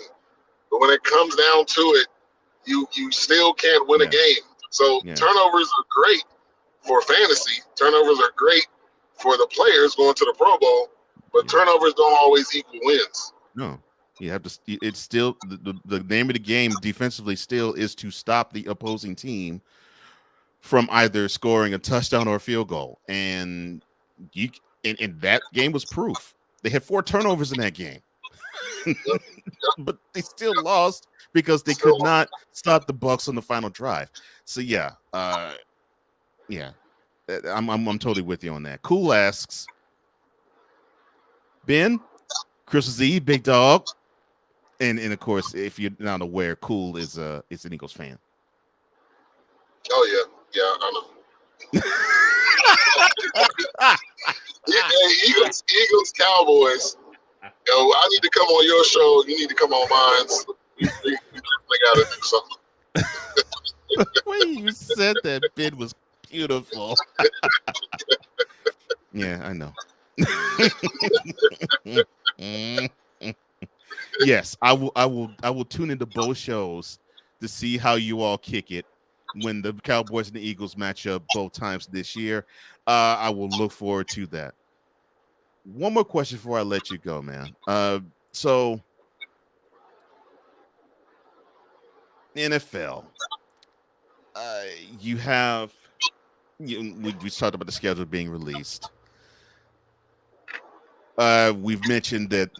Well, you mentioned with how you expressed when I told you that Cool's the Eagles fan. Of course, you know that already. You're a huge Cowboys fan, so what are your expectations? I know we are 4 months out before we actually kick off the upcoming season. But what are your expectations of the Cowboys as of mid-May? And I know it could change 4 months from now, but what are your expectations of this team from mid-May? My expectation, number one, is to win the NFC East. That's my expectation. Number two is to make it to the conference championship game. Those are my top two. I think the other is really to see a more sound defense, not just a turnover machine defense, but be able to make stops on key plays when it's needed, and to really be able to have a better offensive line. I mean, that's like you cannot. That's the way you win in NFL. Honestly, it's the offensive line. If the line is able to block, that means you give the quarterback time. That means you're able to push for the running game. So I'm expecting an improvement on this offensive line, because there is no way that you can go into this season and think that the offensive line from last year was good enough, because it wasn't on multiple fronts, which I think is the reason why they drafted Tyler Smith, because he's going to be a big body on that line. And I would say my expectation is similar to last year, the similar record. So I would say 12-5 is what my expectation of them would be, because you can't. I'm not expecting them to do better than last year. I'm gonna say pretty much the same, because I think the schedule's still going to be tough, and it's the NFL, so any team can win at any time when it comes down to it. So those are my expectations of what I'm expecting of them to do. Now, you hear this, everybody. There is hope for Cowboys fan yet. You have a Cowboys fan that is not wearing the navy and the silver eyeglasses or sunglasses. You have a Cowboys fan who is realistic in expectations, and that is why I absolutely love this man. So where can the people find you, man? Yeah, definitely. So at BS3 Network, all avenues of social media. You can email us at contact@BS3 Network. We now have a variety of content on the channel. We got music videos, we have films, we have documentaries. So if you know a filmmaker, if you know someone that does music, have them send a link or their film or video to our email. We love to get the content on there. We want something on there for everybody. And so, yeah, BS3 Network everywhere. Hit us in the DMs. Ben Sutter III on Facebook. Definitely, you can send me a friend request. I'm definitely down with collabing and everything. And I will say this one last thing before I go. Right. The NFL, the NFL has so much of a level up on every other league, is that we're talking about the schedule. We're talking about the schedule. After that, we're going to talk about preseason camps. Then from there, we're going to talk about training camp. You never hear when the NBA schedule comes out, all they talk about is the Christmas and the Thanksgiving game, and that's pretty much it. So that just tells you the level up that the NFL has, which I'm not surprised. We've all known this, but it's nowhere near any other league ever. No. In fact, what other league do you talk about OTAs? Right. Which that will be in another 2 and 3 weeks from now. We're talking about when they go into organized team activities. That's the NFL for you. They market professional sports the way no other league does. I totally agree with you. This is Ben Sutter III. I could talk with him all day long, but I know you're a busy man. Thank you, sir, for joining us as he does every single Friday at 9 a.m. Eastern. It's a pleasure, man, as always. Definitely. I love it. Looking forward to it next Friday. I look forward to, my man. Ben Southern III. And we'll be right back real quick after this. In case you bronzexuals don't know by now, LeBron has never been the face of the NBA, although people want to claim he's the face of the NBA. When there's a fellow in Oakland, California that kind of snatched the mantle from Kobe by hitting a three in his face, what impact has LeBron James had on the NBA? I'll answer that for you. Nothing. Jabroni, Jabroni. Welcome back to Snowman in the Morning.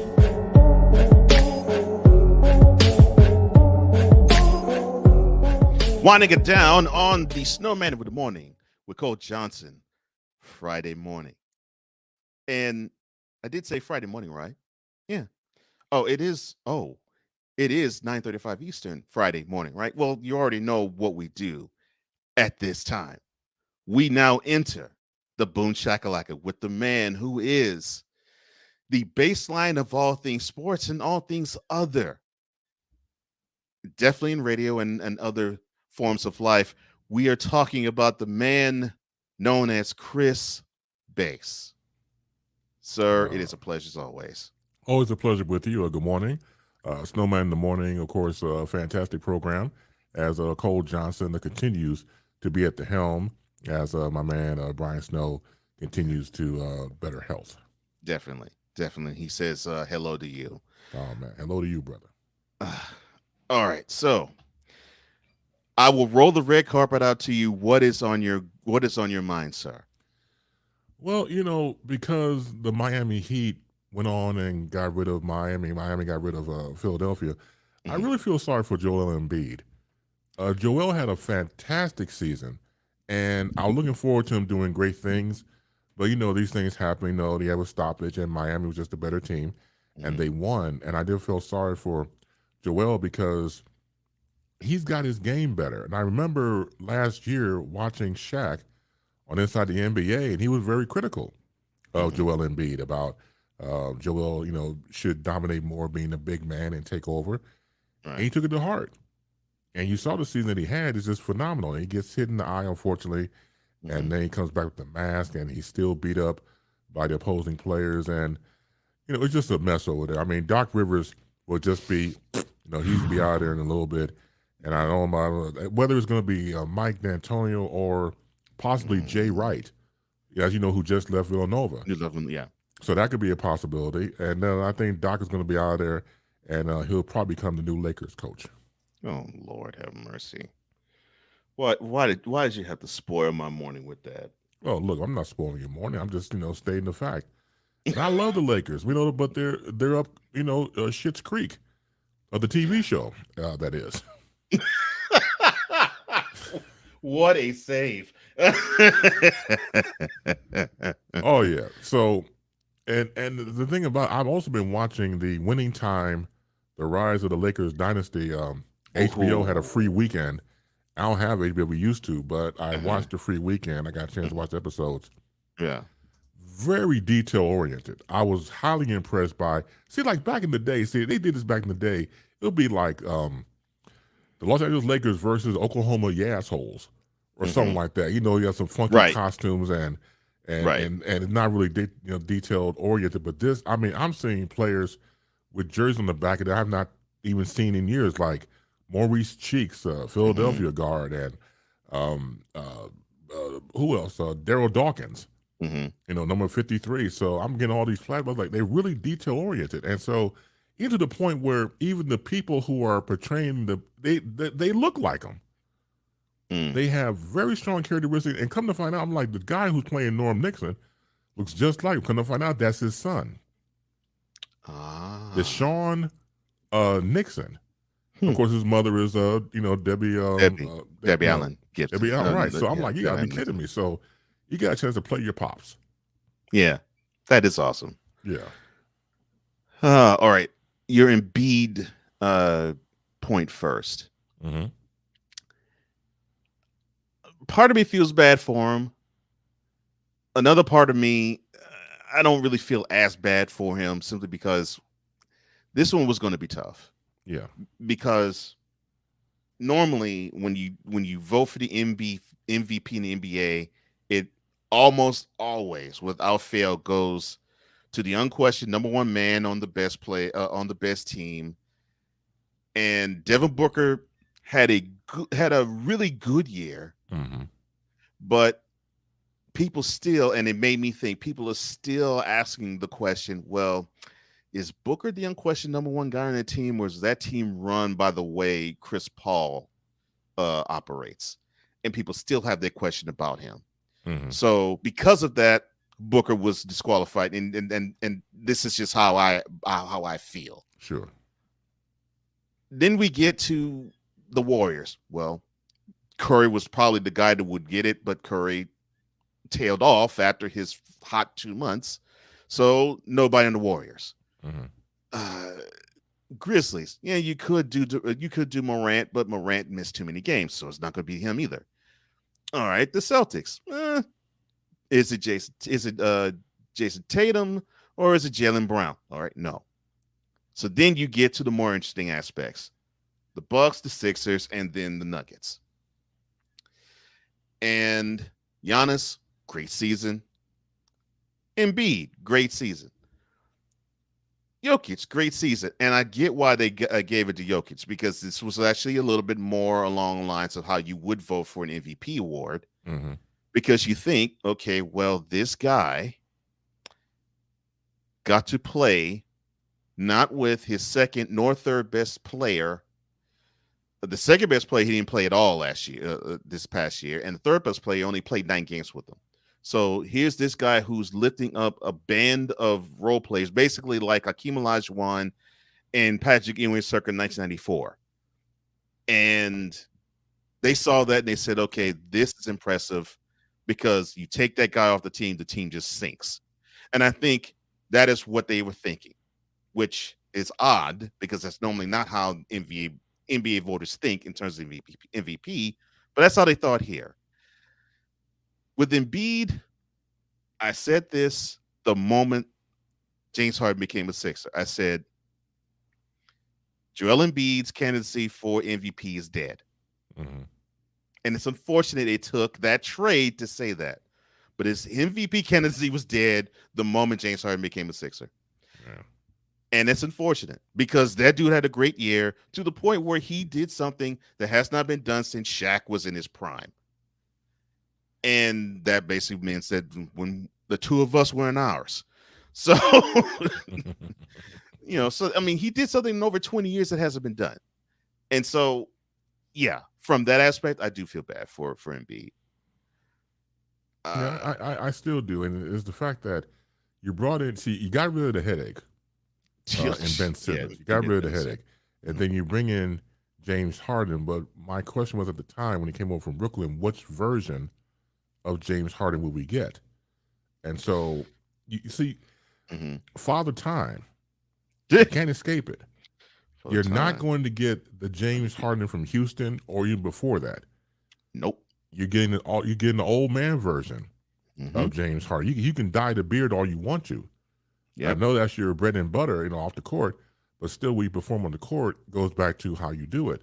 And I think that the version that we see now is, look, I got the money, I'm set, I'm comfortable, I'll just go out there and just, I hate to say it, do bare minimum. And you were supposed to be the backup number 2, to the 2 reigning stars of the team, which is why he was brought in the first place. To complement Embiid. But unfortunately, it didn't happen. So, again, if you want that version of James Harden, you'll be wishing for a very, very, very, very long time. Yeah, because you will not see it. I agree. Hell nope. Yeah, so I think that oh, why not? I'll do it now. So if you're all wishing that we're going to see the James Harden of the Rockets circa 2016, 17, 18. Woo! Hell no! To the no, no, no! Hell to the no! Hell to the no! To the no, no, no! Listen. What's that brother's name again with the cowboy hat? Oh, doggone it.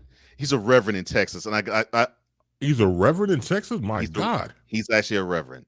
Oh, holy smokes and Jesus. And I forgot his name, but yeah. That's what makes it even funnier. I remember that when they came out, I'm like, y'all actually like that? Yeah. God bless his ministries, literally. Truthfully.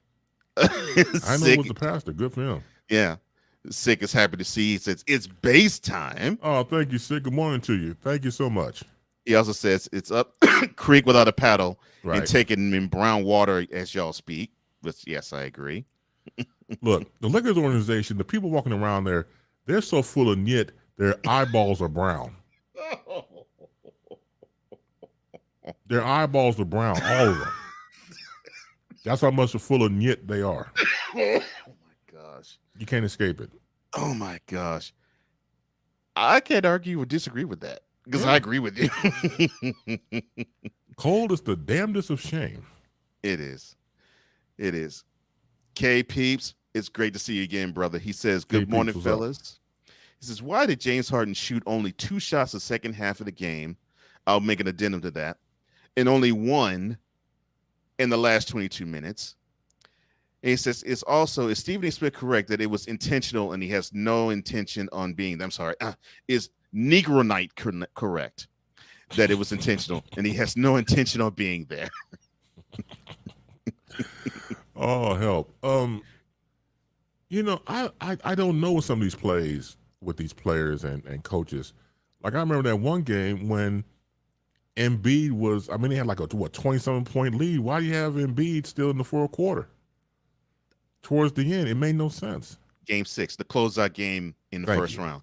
Yeah. Yes. I don't understand that either. And Doc Rivers is a championship coach. We could say whatever we want about him, but he won a championship. He won a championship as a coach. Yes, he did. So, but yeah, I don't understand it either. So your guess is as good as mine. Yeah, I'm the same. Cool became showing love. He says, feel the bass. What's up, Cool? Good morning, man. KP says, I agree 100%. And once that trade happened, the MVP chances of Embiid came to a close. And that was unfortunate, but yeah. Yeah, it was. It really was. Like I said before, I'm all for players who heed the call to improve on the offseason.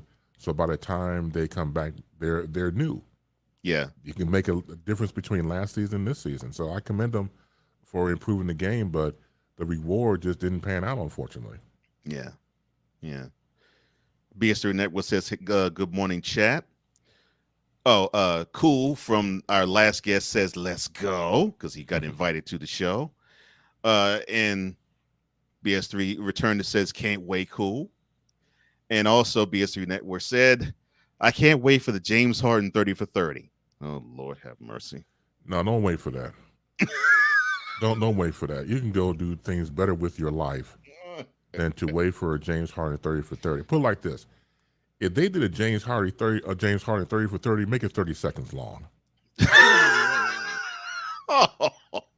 Make it 30 seconds long, get over with. So you're man at my own heart because I got the chance, being a Rockets fan, I got a chance to see this cat for 8 years. Okay. And I wanted to believe in him. And for the first 3 of those 8 years, I did, because I was seeing him actually bring the team along, and it seemed as though that things were starting to come into place. And of course, you had your hiccups here and there. Yes. 2016, I sort of gave him a mulligan. 2017 conference semifinals, when the moment he played that elimination game, which was game 6, and he put forth a 10.6 turnovers and 6 fouls in that game to basically bow out, basically a similar type of performance as last night. I said, okay, I'm not liking this, but hey, hopefully it will change. And it didn't. And I just got burned out on believing this guy is going to actually be the difference maker on a team. And I just laughed when people still thought as recently as last week that this guy still could be a difference maker on a team. And I'm thinking, no. Well, Cole, I'm not one to be the dream killer, but I am a realist. And sometimes the truth hurts whether you like it or not. It could be good, bad, or indifferent. And I go back to my original point about Harden. I mean, again, you want the Harden that should be able to dominate, to take control. The only thing I didn't like what Harden was doing at one point, and they did get the rules on this, the NBA officials. I didn't like him doing like what I call the jackknife. He stick his feet out while he was taking, the shots to get a foul on his ass. Dude, I was like, you're doing okay. You don't have to do the jackknife. This is how turned off I was with Harden. Mm-hmm. So it's the 2019 conference semifinals. Game 1, they're playing the Warriors. Last minute of the game. I see Harden with about 15 seconds to go, and they were down by 1. He decides to take a 3. He kicks his leg out. He gets the contact. He falls to the turf and falls to the deck. Yeah. The refs don't blow the whistle. It's missed. The Warriors grab the rebound. They get fouled, and they go to the free throw line. As they're walking to the other end to get the free throw line, I actually was cheering the fact that Harden did not get the foul call on him. Good.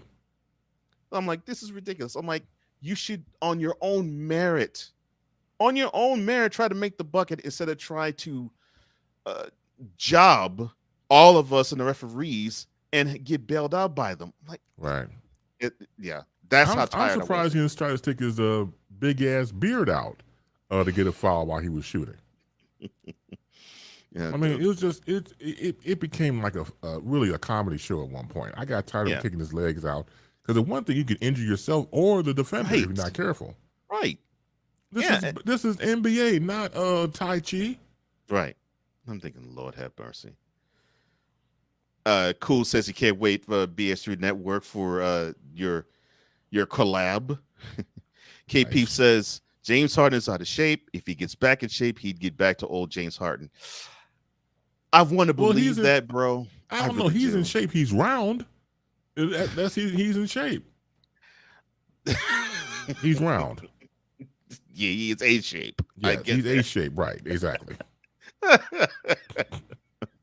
But yes, in terms of what you're saying, K Peeps, if he becomes physically fit again, I'm not so sure anymore. But what about the mental part? See, he can get into shape all he wants to. It's up here that counts. Yeah. And can you still do that from that perspective? I 100% agree with you there. I do.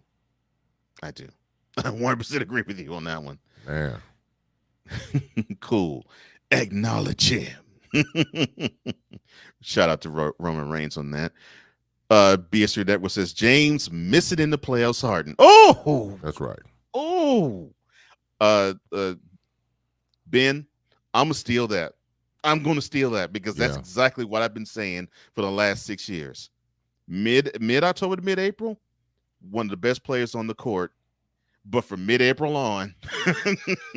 He becomes smaller than Mini-Me and disappears faster than Harry Houdini. Oh, my gosh. 6 says, Cole, James Harden is in a midlife crisis both on and off the court. Well, that dude's been in the midlife crisis since 2017. He got snapped out of it. This is the midlife crisis, man. He got snapped out of it and do what's good for himself and the team he's involved with. Whether it's going to be the Sixers or anywhere else he'll go to. I mean, you have to – look. Stating the obvious, these players are making an astronomical amounts of money. Yes, they are. Serious money. And you go back to, say, the days of Bill Russell playing for the Boston Celtics. I mean, my man got 11 rings, but he didn't get that type of money. And you should be appreciative on the backs of the players that came before you to get you to those $1 million contracts because people do their homework. There were a lot of people who play for the NBA or the NFL and had gigs outside. They worked at car establishments or trucking places, whatever, because they had to make ends meet. Mm-hmm. And that job was seasonal. Yeah, and that was, go ahead, Cole. And that was commonplace. Yeah, and I'm sorry, I didn't mean to step on you. No, it's no problem. But you're right; it was commonplace. Exactly. So I don't know if there's any of these young brothers know their history or not, but I think they should. Mm-hmm. Because what you have right now, back in the day, those players didn't have that. No, not even close. Oh, and the guy who sang the song H. Now, his name is Bishop Bullwinkle. Thank you, brother. Thank you. Yeah. And K. Peeps gave us even more info. He says he actually passed away after that song, he believes. Oh, I'm sorry. Good night. Yeah, I am too. Mm. K Peeps also says James Harden also was asked about Doc Rivers being the coach there next year. He said, "Next question." Ouch. That he gone. That's his MO. That's his MO. Whenever he gets asked questions like that, and that happened when Dwight Howard was there. That happened with the Rockets. I mean, that happened when he played with Dwight Howard. That happened when he played with Chris Paul. That happened when he played with Russell Westbrook a second time. Whenever those questions get asked him, he would say, "Next question." And then whenever you would hear that, you follow the tea leaves, all of them went. Man. So if that's what he did, if that's what they asked about Doc Rivers, and he said, "Next question," your next coach of the Philadelphia 76ers is Mike D'Antoni. Because he's gone. Though? Why? I thought he was, out the game. Though, why you want to resurrect his ass? I don't know. I don't get it. I mean, it's like some things just miss in life. Like going back to when I was watching the Winning Time, series on HBO. Here's the deal. It's one of those things you have to kick yourself for. So this is when they had Magic Johnson and the shoe companies coming after him to see which shoe he would go with. Right. So I think it was like Converse, Puma, Adidas at the time. Mm-hmm. And Phil Knight of Nike meets him outside of the conference and gives him the designer shoe that they had. So it was a Nike leather shoe with purple swoop on it and had Magic on the back of it. Mm-hmm. They would call it the Nike Magic. And he said, I don't have I think the top money they were going to give him, I think the top bidder was $80,000 a year. And so he decided, look, I can give you $1 every time we sell the shoe. You can get into the stock, and then we'll build from there. So then they broke down the stock. So stock back in 1979 for Nike was 18 cents. Currently is $134. He missed out on $5.2 billion with a B, boys and girls, dollars. Woo! Mm-mm. I want to kick my own self. I was only 6 at the time. Yeah. I mean, look, I kick my own ass twice a day or something like that, man. Oh my gosh. Yeah. And 3 times on Sunday. And I think I've read that story, but I didn't read all of it. Mm-hmm. Where it's like that Magic missed out on being a billionaire from off of Nike. Right. Wow. I can see the Converse because everybody's wearing Converse. Yeah. Dr. J and Larry Bird and Isaiah Thomas and Bernard King. So everybody was wearing Converse. That was the dominant shoe. Yeah. But, as we know, Mike almost signed with Converse. Right.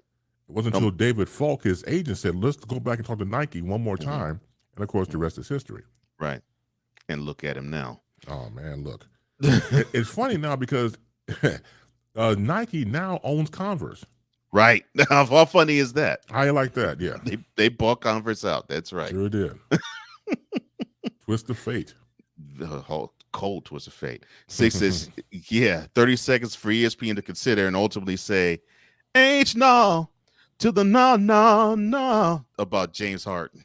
Oh, man. Rest in peace, Pastor Bullwinkle. Yes. Ryan says, round is a shape. That's right. Yes, it is. He also said players in the CFL still have jobs during the offseason too. Thank you, Ryan. Exactly. Yeah. Mm-hmm. Exactly. Yeah. John, it's a pleasure to have you on board, brother. He asks, is Phoenix going to blow this, talking about the series between them and the Mavericks? I don't think they'll blow it. What do you think? I don't either. I mean, because the way the series is gone, the road team has not shown up once. Mm-hmm. True. And I don't see the Mavericks playing the way they do at home on the road tomorrow. I really don't. Because the Suns are the better team. Yes, they are. They just simply don't have the supernova. Well, I think Luka is more of a supernova type of player than Devin Booker is right now. Mm-hmm. Simply because the Mavericks rely so heavily on Luka. The Suns don't rely as heavily on Booker. Yeah, the Suns have more weapons to work with. Yeah. So because of that, and that's a wonderful point you said, Base. Because of that, because the Suns have more weapons to operate with than the Mavericks, I don't think they will. I think we're going to see the Suns advance tomorrow. That's what I believe. I believe that too. Yeah, absolutely. Cool says, in regards to Harden, he is who we thought he was. We got him out of the game. We got him out the game. That is greed. God bless him, man. I love Dennis. They were who they thought we were. Right? Yeah.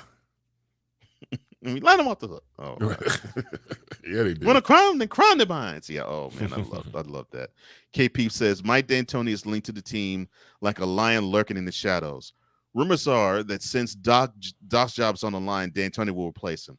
And to answer your question about that, Harden has been on record as saying that D'Antoni gets him in a way that no other head coach has, and Daryl Morey likes the fact that D'Antoni wins games in the regular season. And I say it that way because D'Antoni is a great regular season coach, but postseason he sucks. Same thing as like Harden. And Morey is about analytics. So if it makes sense numbers wise, he'll jump on it. And so he figures this will help out Harden. Forget Embiid. This will help out Harden. And then we'll be better off. But the bread should be buttered with Embiid. That's the best player in the team. And if that wasn't proven by this whole playoff run, not just this series, but the series beforehand, I don't know what the heck I don't know what the heck is in their brains. Yeah, but Cole, it's the difference. Do you want butter or I can't believe it's not butter? Which one do you want? Now, you want to lose weight and look out for your, as they say, as the old folks say, cholesterol, then you get, I can't believe it's not butter. But if you want the real deal Holyfield, get 100% butter. I love that. Damn margarine. I love that. I love that. That's perfect, actually. 6 says, cool. And Doc Rivers, let him off the hook. 6 says, true. All right. Now, I love the fact you talked about winning time, and I want to get to this. So I'm impressed by the series in terms of its details too. What I'm finding more interesting, though, is the fact that we have heard two Lakers legends say, this is garbage, this is trash, you shouldn't watch it. You have Magic Johnson, who basically is saying, no, I don't even watch it, it's garbage. Right. And yet Jerry West, who's going so far as to wanting to sue winning time. Correct. All right, two questions. What are your thoughts on these two Laker legends being as salty as possible toward the product winning time? And do you think that winning time should pay attention to what Magic and Jerry West are saying and tweak the product? Well, both men had to protect their brand and their image, so I go along with that.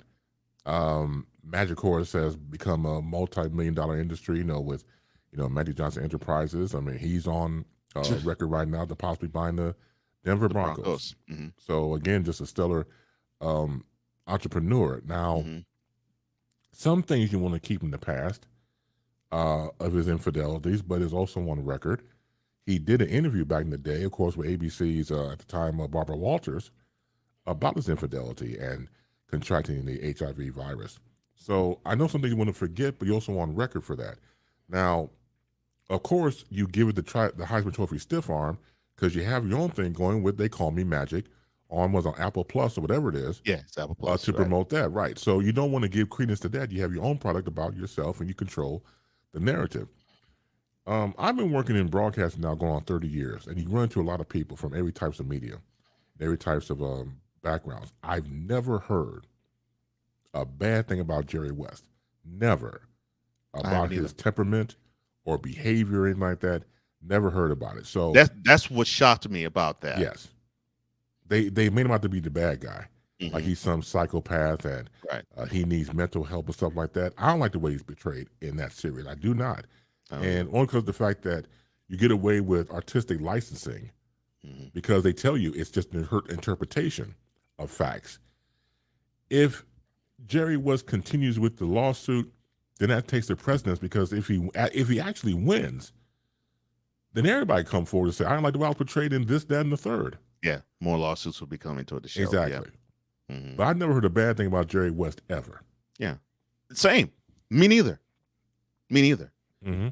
And that's what shocked me. I'm like, Jerry's like this? I know he's competitive and all, but just mal-tempered. Never thought. But I'm okay. Well, see, you know this, Cole, and everybody else that's checking us out and everybody beyond. When you create a story, you have to have the basics, the good and the bad, the black hats and white hats, the angels and the demons, and then you just split it off to see who portrays what. Or even to the point of not even being good or bad, but the anti-hero. Right. You create that element as well. So it's all for storyline, but yeah, the whole Jerry West thing bothers me. I wish him well on the lawsuit. I really do. Same. KP's back to the Sixers. He says, are we sure Sam Cassell won't take over as head coach next year? Is he ready to be head coach of a team yet? Yes. To answer your second question, I'm with Base on this. Yes, he's more than capable of ready to take over a team right now as head coach. There's not even a question about that. I like to see him more than Mike D'Antoni. I mean, I'm sorry. I mean, I will, because see, people like Sam Cassell, and it was similar when Patrick Ewing before he got the Georgetown gig. Right. They get overlooked. Mm-hmm. And you know it's their time. You know they're primed for the position. They've been they are more than ready to head coach. But for some reason, we know how this is politics. Yeah. You invite, if you want to invite, you know somebody for a long time. Hey, I'm gonna bring him in or her in, whatever. And so even like people like Becky Hammond, I mean, these people are ready. Yeah. They've been ready. So I wish him well. I wish Sam's name would come up. And if he does it, he has my full support. He has more than earned that right to be a head coach. Agreed. I felt, I can honestly say to you, I felt when he was still a player, and he was on the 2004, I want to say it's 2004 Timberwolves team, and he was that galvanizing force on that team.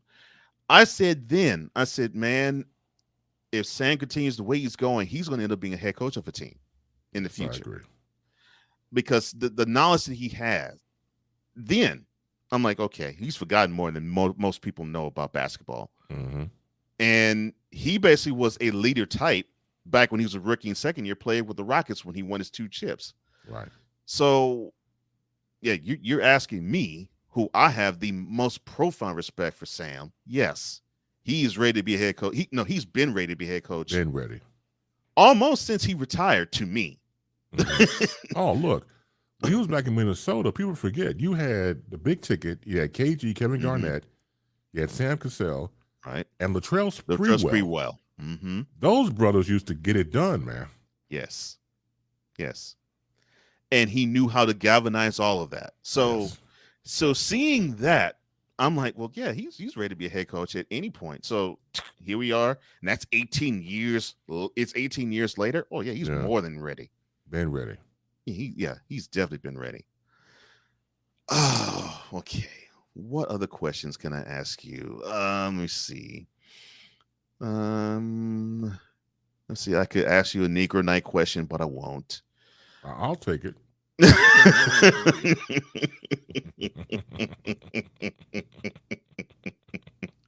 All right. So he has said that the Lakers, and I heard this before it was leaked out that Phil Jackson sort of is co-signing on this thought process, that the Lakers should trade LeBron James, and they should build the team around, to me, an ailing and an aging Russell Westbrook. The reason and the rationale he gives is you should trade him because you will not get as much value for any other top tier player that's on the Lakers now than you would for LeBron.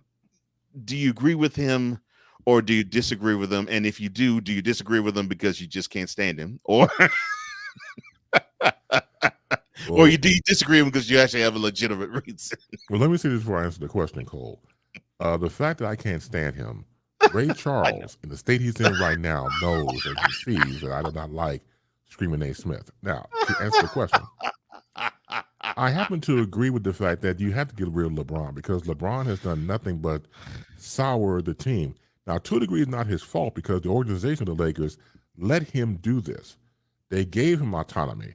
They gave him the power. So he was able to, along with, his people that hang around him, to become GMs and to trade and bring people on and got rid of a core of young talent that could have been the future of the franchise instead of bringing in the old folks home. Like I said before, you ever had that old folks smell that people, they don't mean, but they just stink to be damned. I see Hard being gay. That's the Lakers organization, right? They stink to be damned. Got old people up in there. Old people can't help themselves. They have get off my lawn energy. Exactly. Right. Get off my lawn, you kids.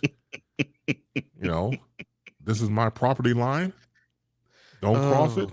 You can't get your football back. You can't get your basketball back. Once it's over here, once it crosses the fence, you can't get it back. So they need to start all over again. I don't know if you start over with a Russell Westbrook because I think it's going in the wrong direction. Agreed. That's where I'm like, come on, Phil. You've seen championship quality teams on two separate franchises, and you played on a third. You mean to tell me that you think that you could build a team around Russell Westbrook? Really? No, you can't. No. Can't do it. No. But so you got rid of some of those younger players. I mean, you had they stayed, you could have built something around them. Here's what's condemning about that, man. So they finished 33-49 this year. Mm-hmm. A team that had Julius Randle, Brandon Ingram, Kyle Kuzma, and Lonzo Ball, and Jordan Clarkson won 35. And this was in 2017. But everybody and their mama was saying this is a horrible Lakers team, and the franchise has gone all the smithereens. We need to just scrap this and start over. And they had a record better than a team that was led by LeBron James and had Anthony Davis and Russell Westbrook on it. But as I said, I agree with you. I really believe they should paint the handicap sign, handicap signals on both paints, and they should arm every Laker with walkers. They should. It's sad. They should. The purple and gold walkers. Yes. Perfect colored. Yep. Yes. Have your jersey number on it and knock yourself out. Oh, 6 says they stink of death. Thank you. Right, because they're about to die soon. Thank you. They're about to take a dirt nap, and they know it. They're not too far from Jesus. Oh no. Oh Lord. And we know at this show we have a profound love of baby Jesus.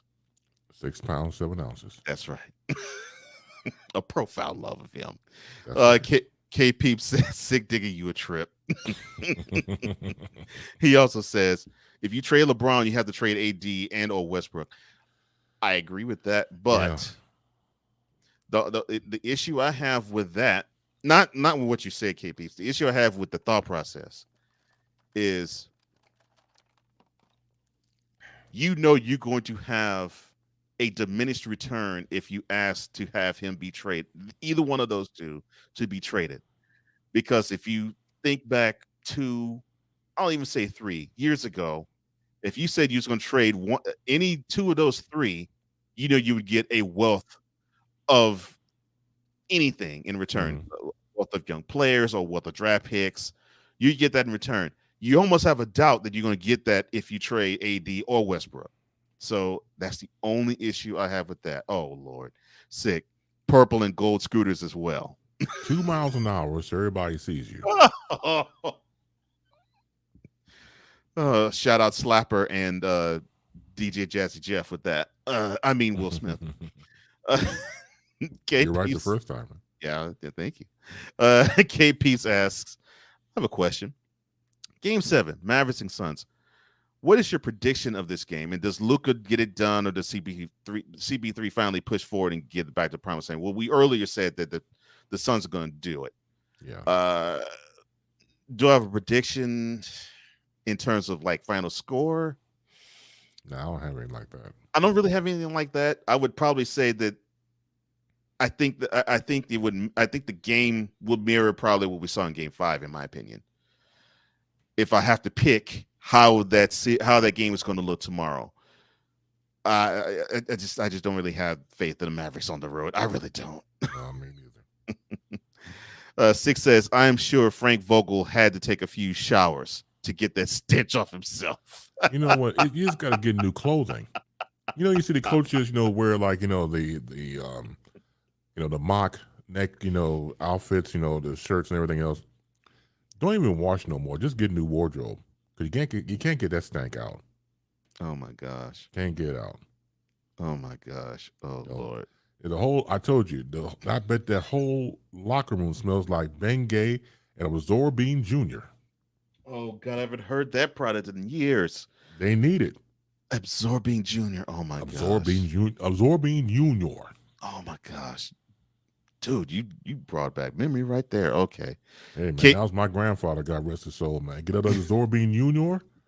Not Junior. Yeah, that was it. KP says, I bet Frank still stank. We can smell from here. That poor bastard. And what sucks is this guy now can claim that he is a champion. He is an NBA champion head coach. Yeah. And the way he got summarily dismissed, you would not think that. That's what's so messed up about that. That's why the organization sucks right now. And because here's the thing. As Frank Vogel, we talked about this before, you don't have total autonomy of this team. Nope. You let LeBron James pick and choose these old folks or people about to become old on the threshold. They get all these players, and once again, you trade away your young future, and you bring them in. Okay, here, coach it. I don't know these mother Hubbards. I don't know them from a can of paint, but I got to coach them. Then when it fails, it's the coach's fault. Fire him. That's bull. Right. That's straight bull. Well, on this show, both Brian and I said that Frank Vogel, as soon as he signed his name on the dotted line, he was hired to be fired. That's messed up. Yeah, because it was set up. It was set up for him to fail. They had Jason Kidd as head. But see, Jason Kidd was supposed to be the head coach until he had that little debacle, with sexual harassment. Right, and the Lakers wanted to let talk about something that stinks. They wanted to have time get to that stench. Yeah, right. But they still messed up, and they had the nerve to open up publicly and say that Jason Kidd, you must have him, Frank, on your staff, and he will be considered, quote, the head coach in waiting, close quote. I'm like, why are you doing this man? It's not right. Like, you're setting him up to fail before he runs his first practice. No. And of course, Jason saw that the hand on the wall. Is like, this is dysfunctional. I don't want part of this. And now he has his own team, and his own team is now in the playoffs. So I'm thinking, and his very first year as a Mavericks head coach, and they're in the playoffs. It's not right. It's not fair to Frank. You talk about signing to fail. It reminds me of that line from Darling Nikki from Prince. Sign your name on the dotted line. The lights went out. The Lakers started to grind. Yeah, because Frank got screwed in the ass by the Lakers. Oh, Lord. Okay. Just all types of damn. Note to self. I got to listen to Darling Nikki again. All right. Thank you for that. You're very welcome. Oh, my God. 6 says Frank Vogel needs endorsement from Gold Bond. Lord have mercy. There you go. That's another one I haven't heard in a minute. Oh, Lord. Why? Why are you like this? KP says, if I'm in the front office, I don't want James Harden back. Talking about for the Sixers. Right. And for the Lakers, I don't want AD back. And expect to replace Doc and Frank for both teams. Here's the problem.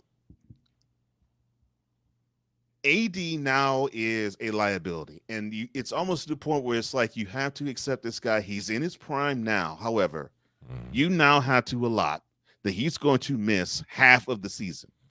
Yeah. And that is problematic. And you talked about, you talked about these types of players. Let's go to the other coast. Kyrie Irving, who it could be through injury, it could be through personal reasons, it could be because he wanted to shake his groove thing at his sister's birthday party, but he says he did it because he had heavy feelings because of the U.S. Capitol insurrection. He does not want to play. And you get this, and you get these situations happening, and it's like, okay, we say, well, let's trade him. What team wants to take on the headache? What team wants to take on the headache? And unfortunately, with Anthony Davis, and I love this guy. I love how he plays when he's on the court. Too. Yeah. So I'm not saying this to be funny. I'm not saying this to be insulting. I'm saying because it just hurts. But it's like what you said earlier in this segment. The truth hurts. And I'm saying this because it comes from a place where it hurts. Anthony Davis is a liability to a team he's on, whether it's the Lakers or any of the other 29. And I don't want that to be, but that's unfortunate because he just cannot stay on the court for 60 games in a year. True. He's accident prone. Yeah. He, first name Mr., last name Glass. Yeah. Oh my gosh. I feel sorry for the brother. That's another brother I feel sorry for because I like his game. I like his attitude, the way he takes over. He's very fluid, and he makes it look very easy. And that comes, of course, from years and years of practice. But nowadays, like I said before, you just can't be a part-time player in this league. You just him or Kyrie. When it comes to AD, he doesn't want to get injured, but he does, unfortunately. Mm-hmm. And Kyrie's like selective. Okay, I don't feel like coming in because my afro hurts or something along those lines. I'm still in that line, sir. Well, sure, go ahead. I will be bold. I will look you in the eye. I am still in that line. As long as you give me credit for it. Oh yeah, I will. Thank you, this is a Chris Base original. Kyrie is not playing because his afro hurts. Yes, my afro hurts. Right. Can't do it, Doc. Don't put me in, Coach.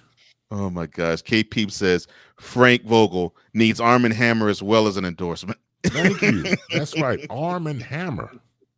You all come up with these old people smells. It's just ridiculous. Look, I love it. Old people stuff, man. Look, he needs Vicks Formula 44D, some Canada Dry ginger ale. That always helps with people. Also, he also needs some Father John's cough syrup and 3 6s cough syrup. Oh Lord, 3 6s. Witch hazel. I mean, anything. Look, my grandparents had that, man. All that stuff, man. I was afraid as a kid looking at all these things on the counter. Witch hazel. I have not heard that in so long. Look, real quick. I was taking a bath one time, and usually because of my aches and pains and aches, years ago, I would get a hot bath, get some Epsom salts and some alcohol. Mm-hmm. Help me, relax. Right. But one time when I had alcohol, my wife Vicky was like, "Well, why don't you try the witch hazel?" I said, "Baby, witch hazel is astringent. You're not astringent. I don't need that in my life." Not astringent. Oh my gosh. So you're gonna make me think that Frank Vogel, from advice from Dwight Howard, now has mothballs in his closets. Right. K Peeps also says trade AD for a Klondike bar.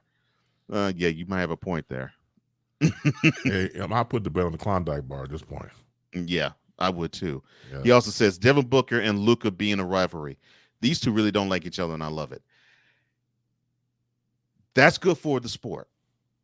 I will say that. That's good for the NBA. I'm glad that you have these two stars who they look at one another and they say, I really want to beat the ever-living snot out of you. Because it just makes for a better product. I agree. Yeah.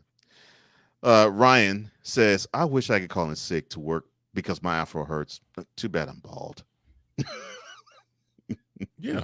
I mean, same here. I told you my hair left me a long time ago because it couldn't pay rent no more. Mm. But man, yeah, my skull hurts. I can't go into work. Lord. 6 says, next time it will be Irving's straggly beard that keeps him out of the league. Lord. It might be that. It might be him trying to burn incense in arenas. Who knows? Yeah, that. Hey, what's wrong, Kyrie? My nostril hurts. Mm. My left nostril hurts because the incense got it, so I won't be coming in tonight to play. He took time off in a game in the playoffs because he was observing Ramadan. I mean, come on. So there you go. Yeah. Assalamu alaikum. Way like a salam. All right. Salami and bacon. Oh Lord, I don't dig on the swine. So I wish I could. Sometimes the swine is divine. So it varies on your appetite. Yeah, you're right about that. So, man, I really wish I could continue this conversation because I just enjoy every time I'm with you. Same and I here, talk brother. with you, brother. So tell the good people where they can find you, man. Oh man, thank you. Go to Facebook and type in Chris Bass, CHRIS B, as in broadcasting, ASE. Fair warning, you will pop up with all these phony fakes and frauds who say they're Chris Bass. I hate to say that I am the original. You'll see me with a nice tan fedora hat. I look very dapper and debonair with these same sunglasses I've had for years. So check me out, become friends, and then you check out all my talk endeavors on social media. Please do the following. Tell 5 of your friends and 8 of your enemies that Chris Bass is in the air. Not on it, in it. In. Okay, I'm gonna steal that line. Tell 5 of my friends and 8 of my enemies. Along with Kyrie Irving's afro hurts, and that's why he's not playing. Yeah, all right. Oh my gosh. All right. Six says have a great weekend, everybody. Happy Friday the 13th to you all. Ryan says phonies, fakes, and frauds, spreading that filth, florin filth. That's right, Ryan. That's right. A la Bill Cosby, yeah. Yes. As always, we always enter the Boom Shakalaka every Friday. It is Chris Bass once again, educating us, entertaining us, making us laugh, and making us think. And I appreciate all of that. Thank you so much, sir. Thank you so much. And by the way, if you get a chance to catch me on Facebook, I do a Friday show called Baseline every Friday at 4 p.m. Central, 5 p.m. Eastern, 4 p.m. Central. I do a 2-hour show. It free your mind. Whatever you want to talk about, we talk about, because when you free your mind, your yes always follows. Makes me that. Chris Bass, as always, thank you again, man. I appreciate you. Have a great weekend, bro. You too, brother. Peace. Peace to you. And where can you find me? Well, you can find me on Cole Sports with a Z. That's Cole Sports with a Z on YouTube. That's right. Just go to youtube.com/C/Cole Sports with a Z. And you will find me, and the similar takes here, but it's a little different because, well, the platform's a little different. But you still get the same hot takes with the same cohort facts attached to it. Well, that is all my time. Thank you so much. And on behalf of all of us who step on the mic to be in front of you all, that is for Wise, for Cool, for Sam, definitely for Brian, and for me, Cole, all I have to say is the following. Take care. God bless. Make your next move your best move. And always remember, if your dreams don't scare you, then they're just simply not big enough. Dream big, do bigger. That is what Wise is doing. That's what Chris is doing. I know that's what Sam and Shady Sports is doing. I know that's what Ben is doing. And we thank Ben Southern and Sam and Shady Sports Network and Chris Bass for joining us Friday. We hope you are dreaming big and doing bigger too. For all of us here at Snowman in the Morning with Cole Johnson, thank you so much. We will touch on possibly the conference finals coming up, or Game 7. Who knows? But we'll come back on Monday, 9 a.m. Eastern, on YouTube, on the BS3 Sports Network, on Roku, and on Facebook, and on any place where you can catch this video live or record it. So I am Cole, and for Brian, have a wonderful weekend, everybody. See ya.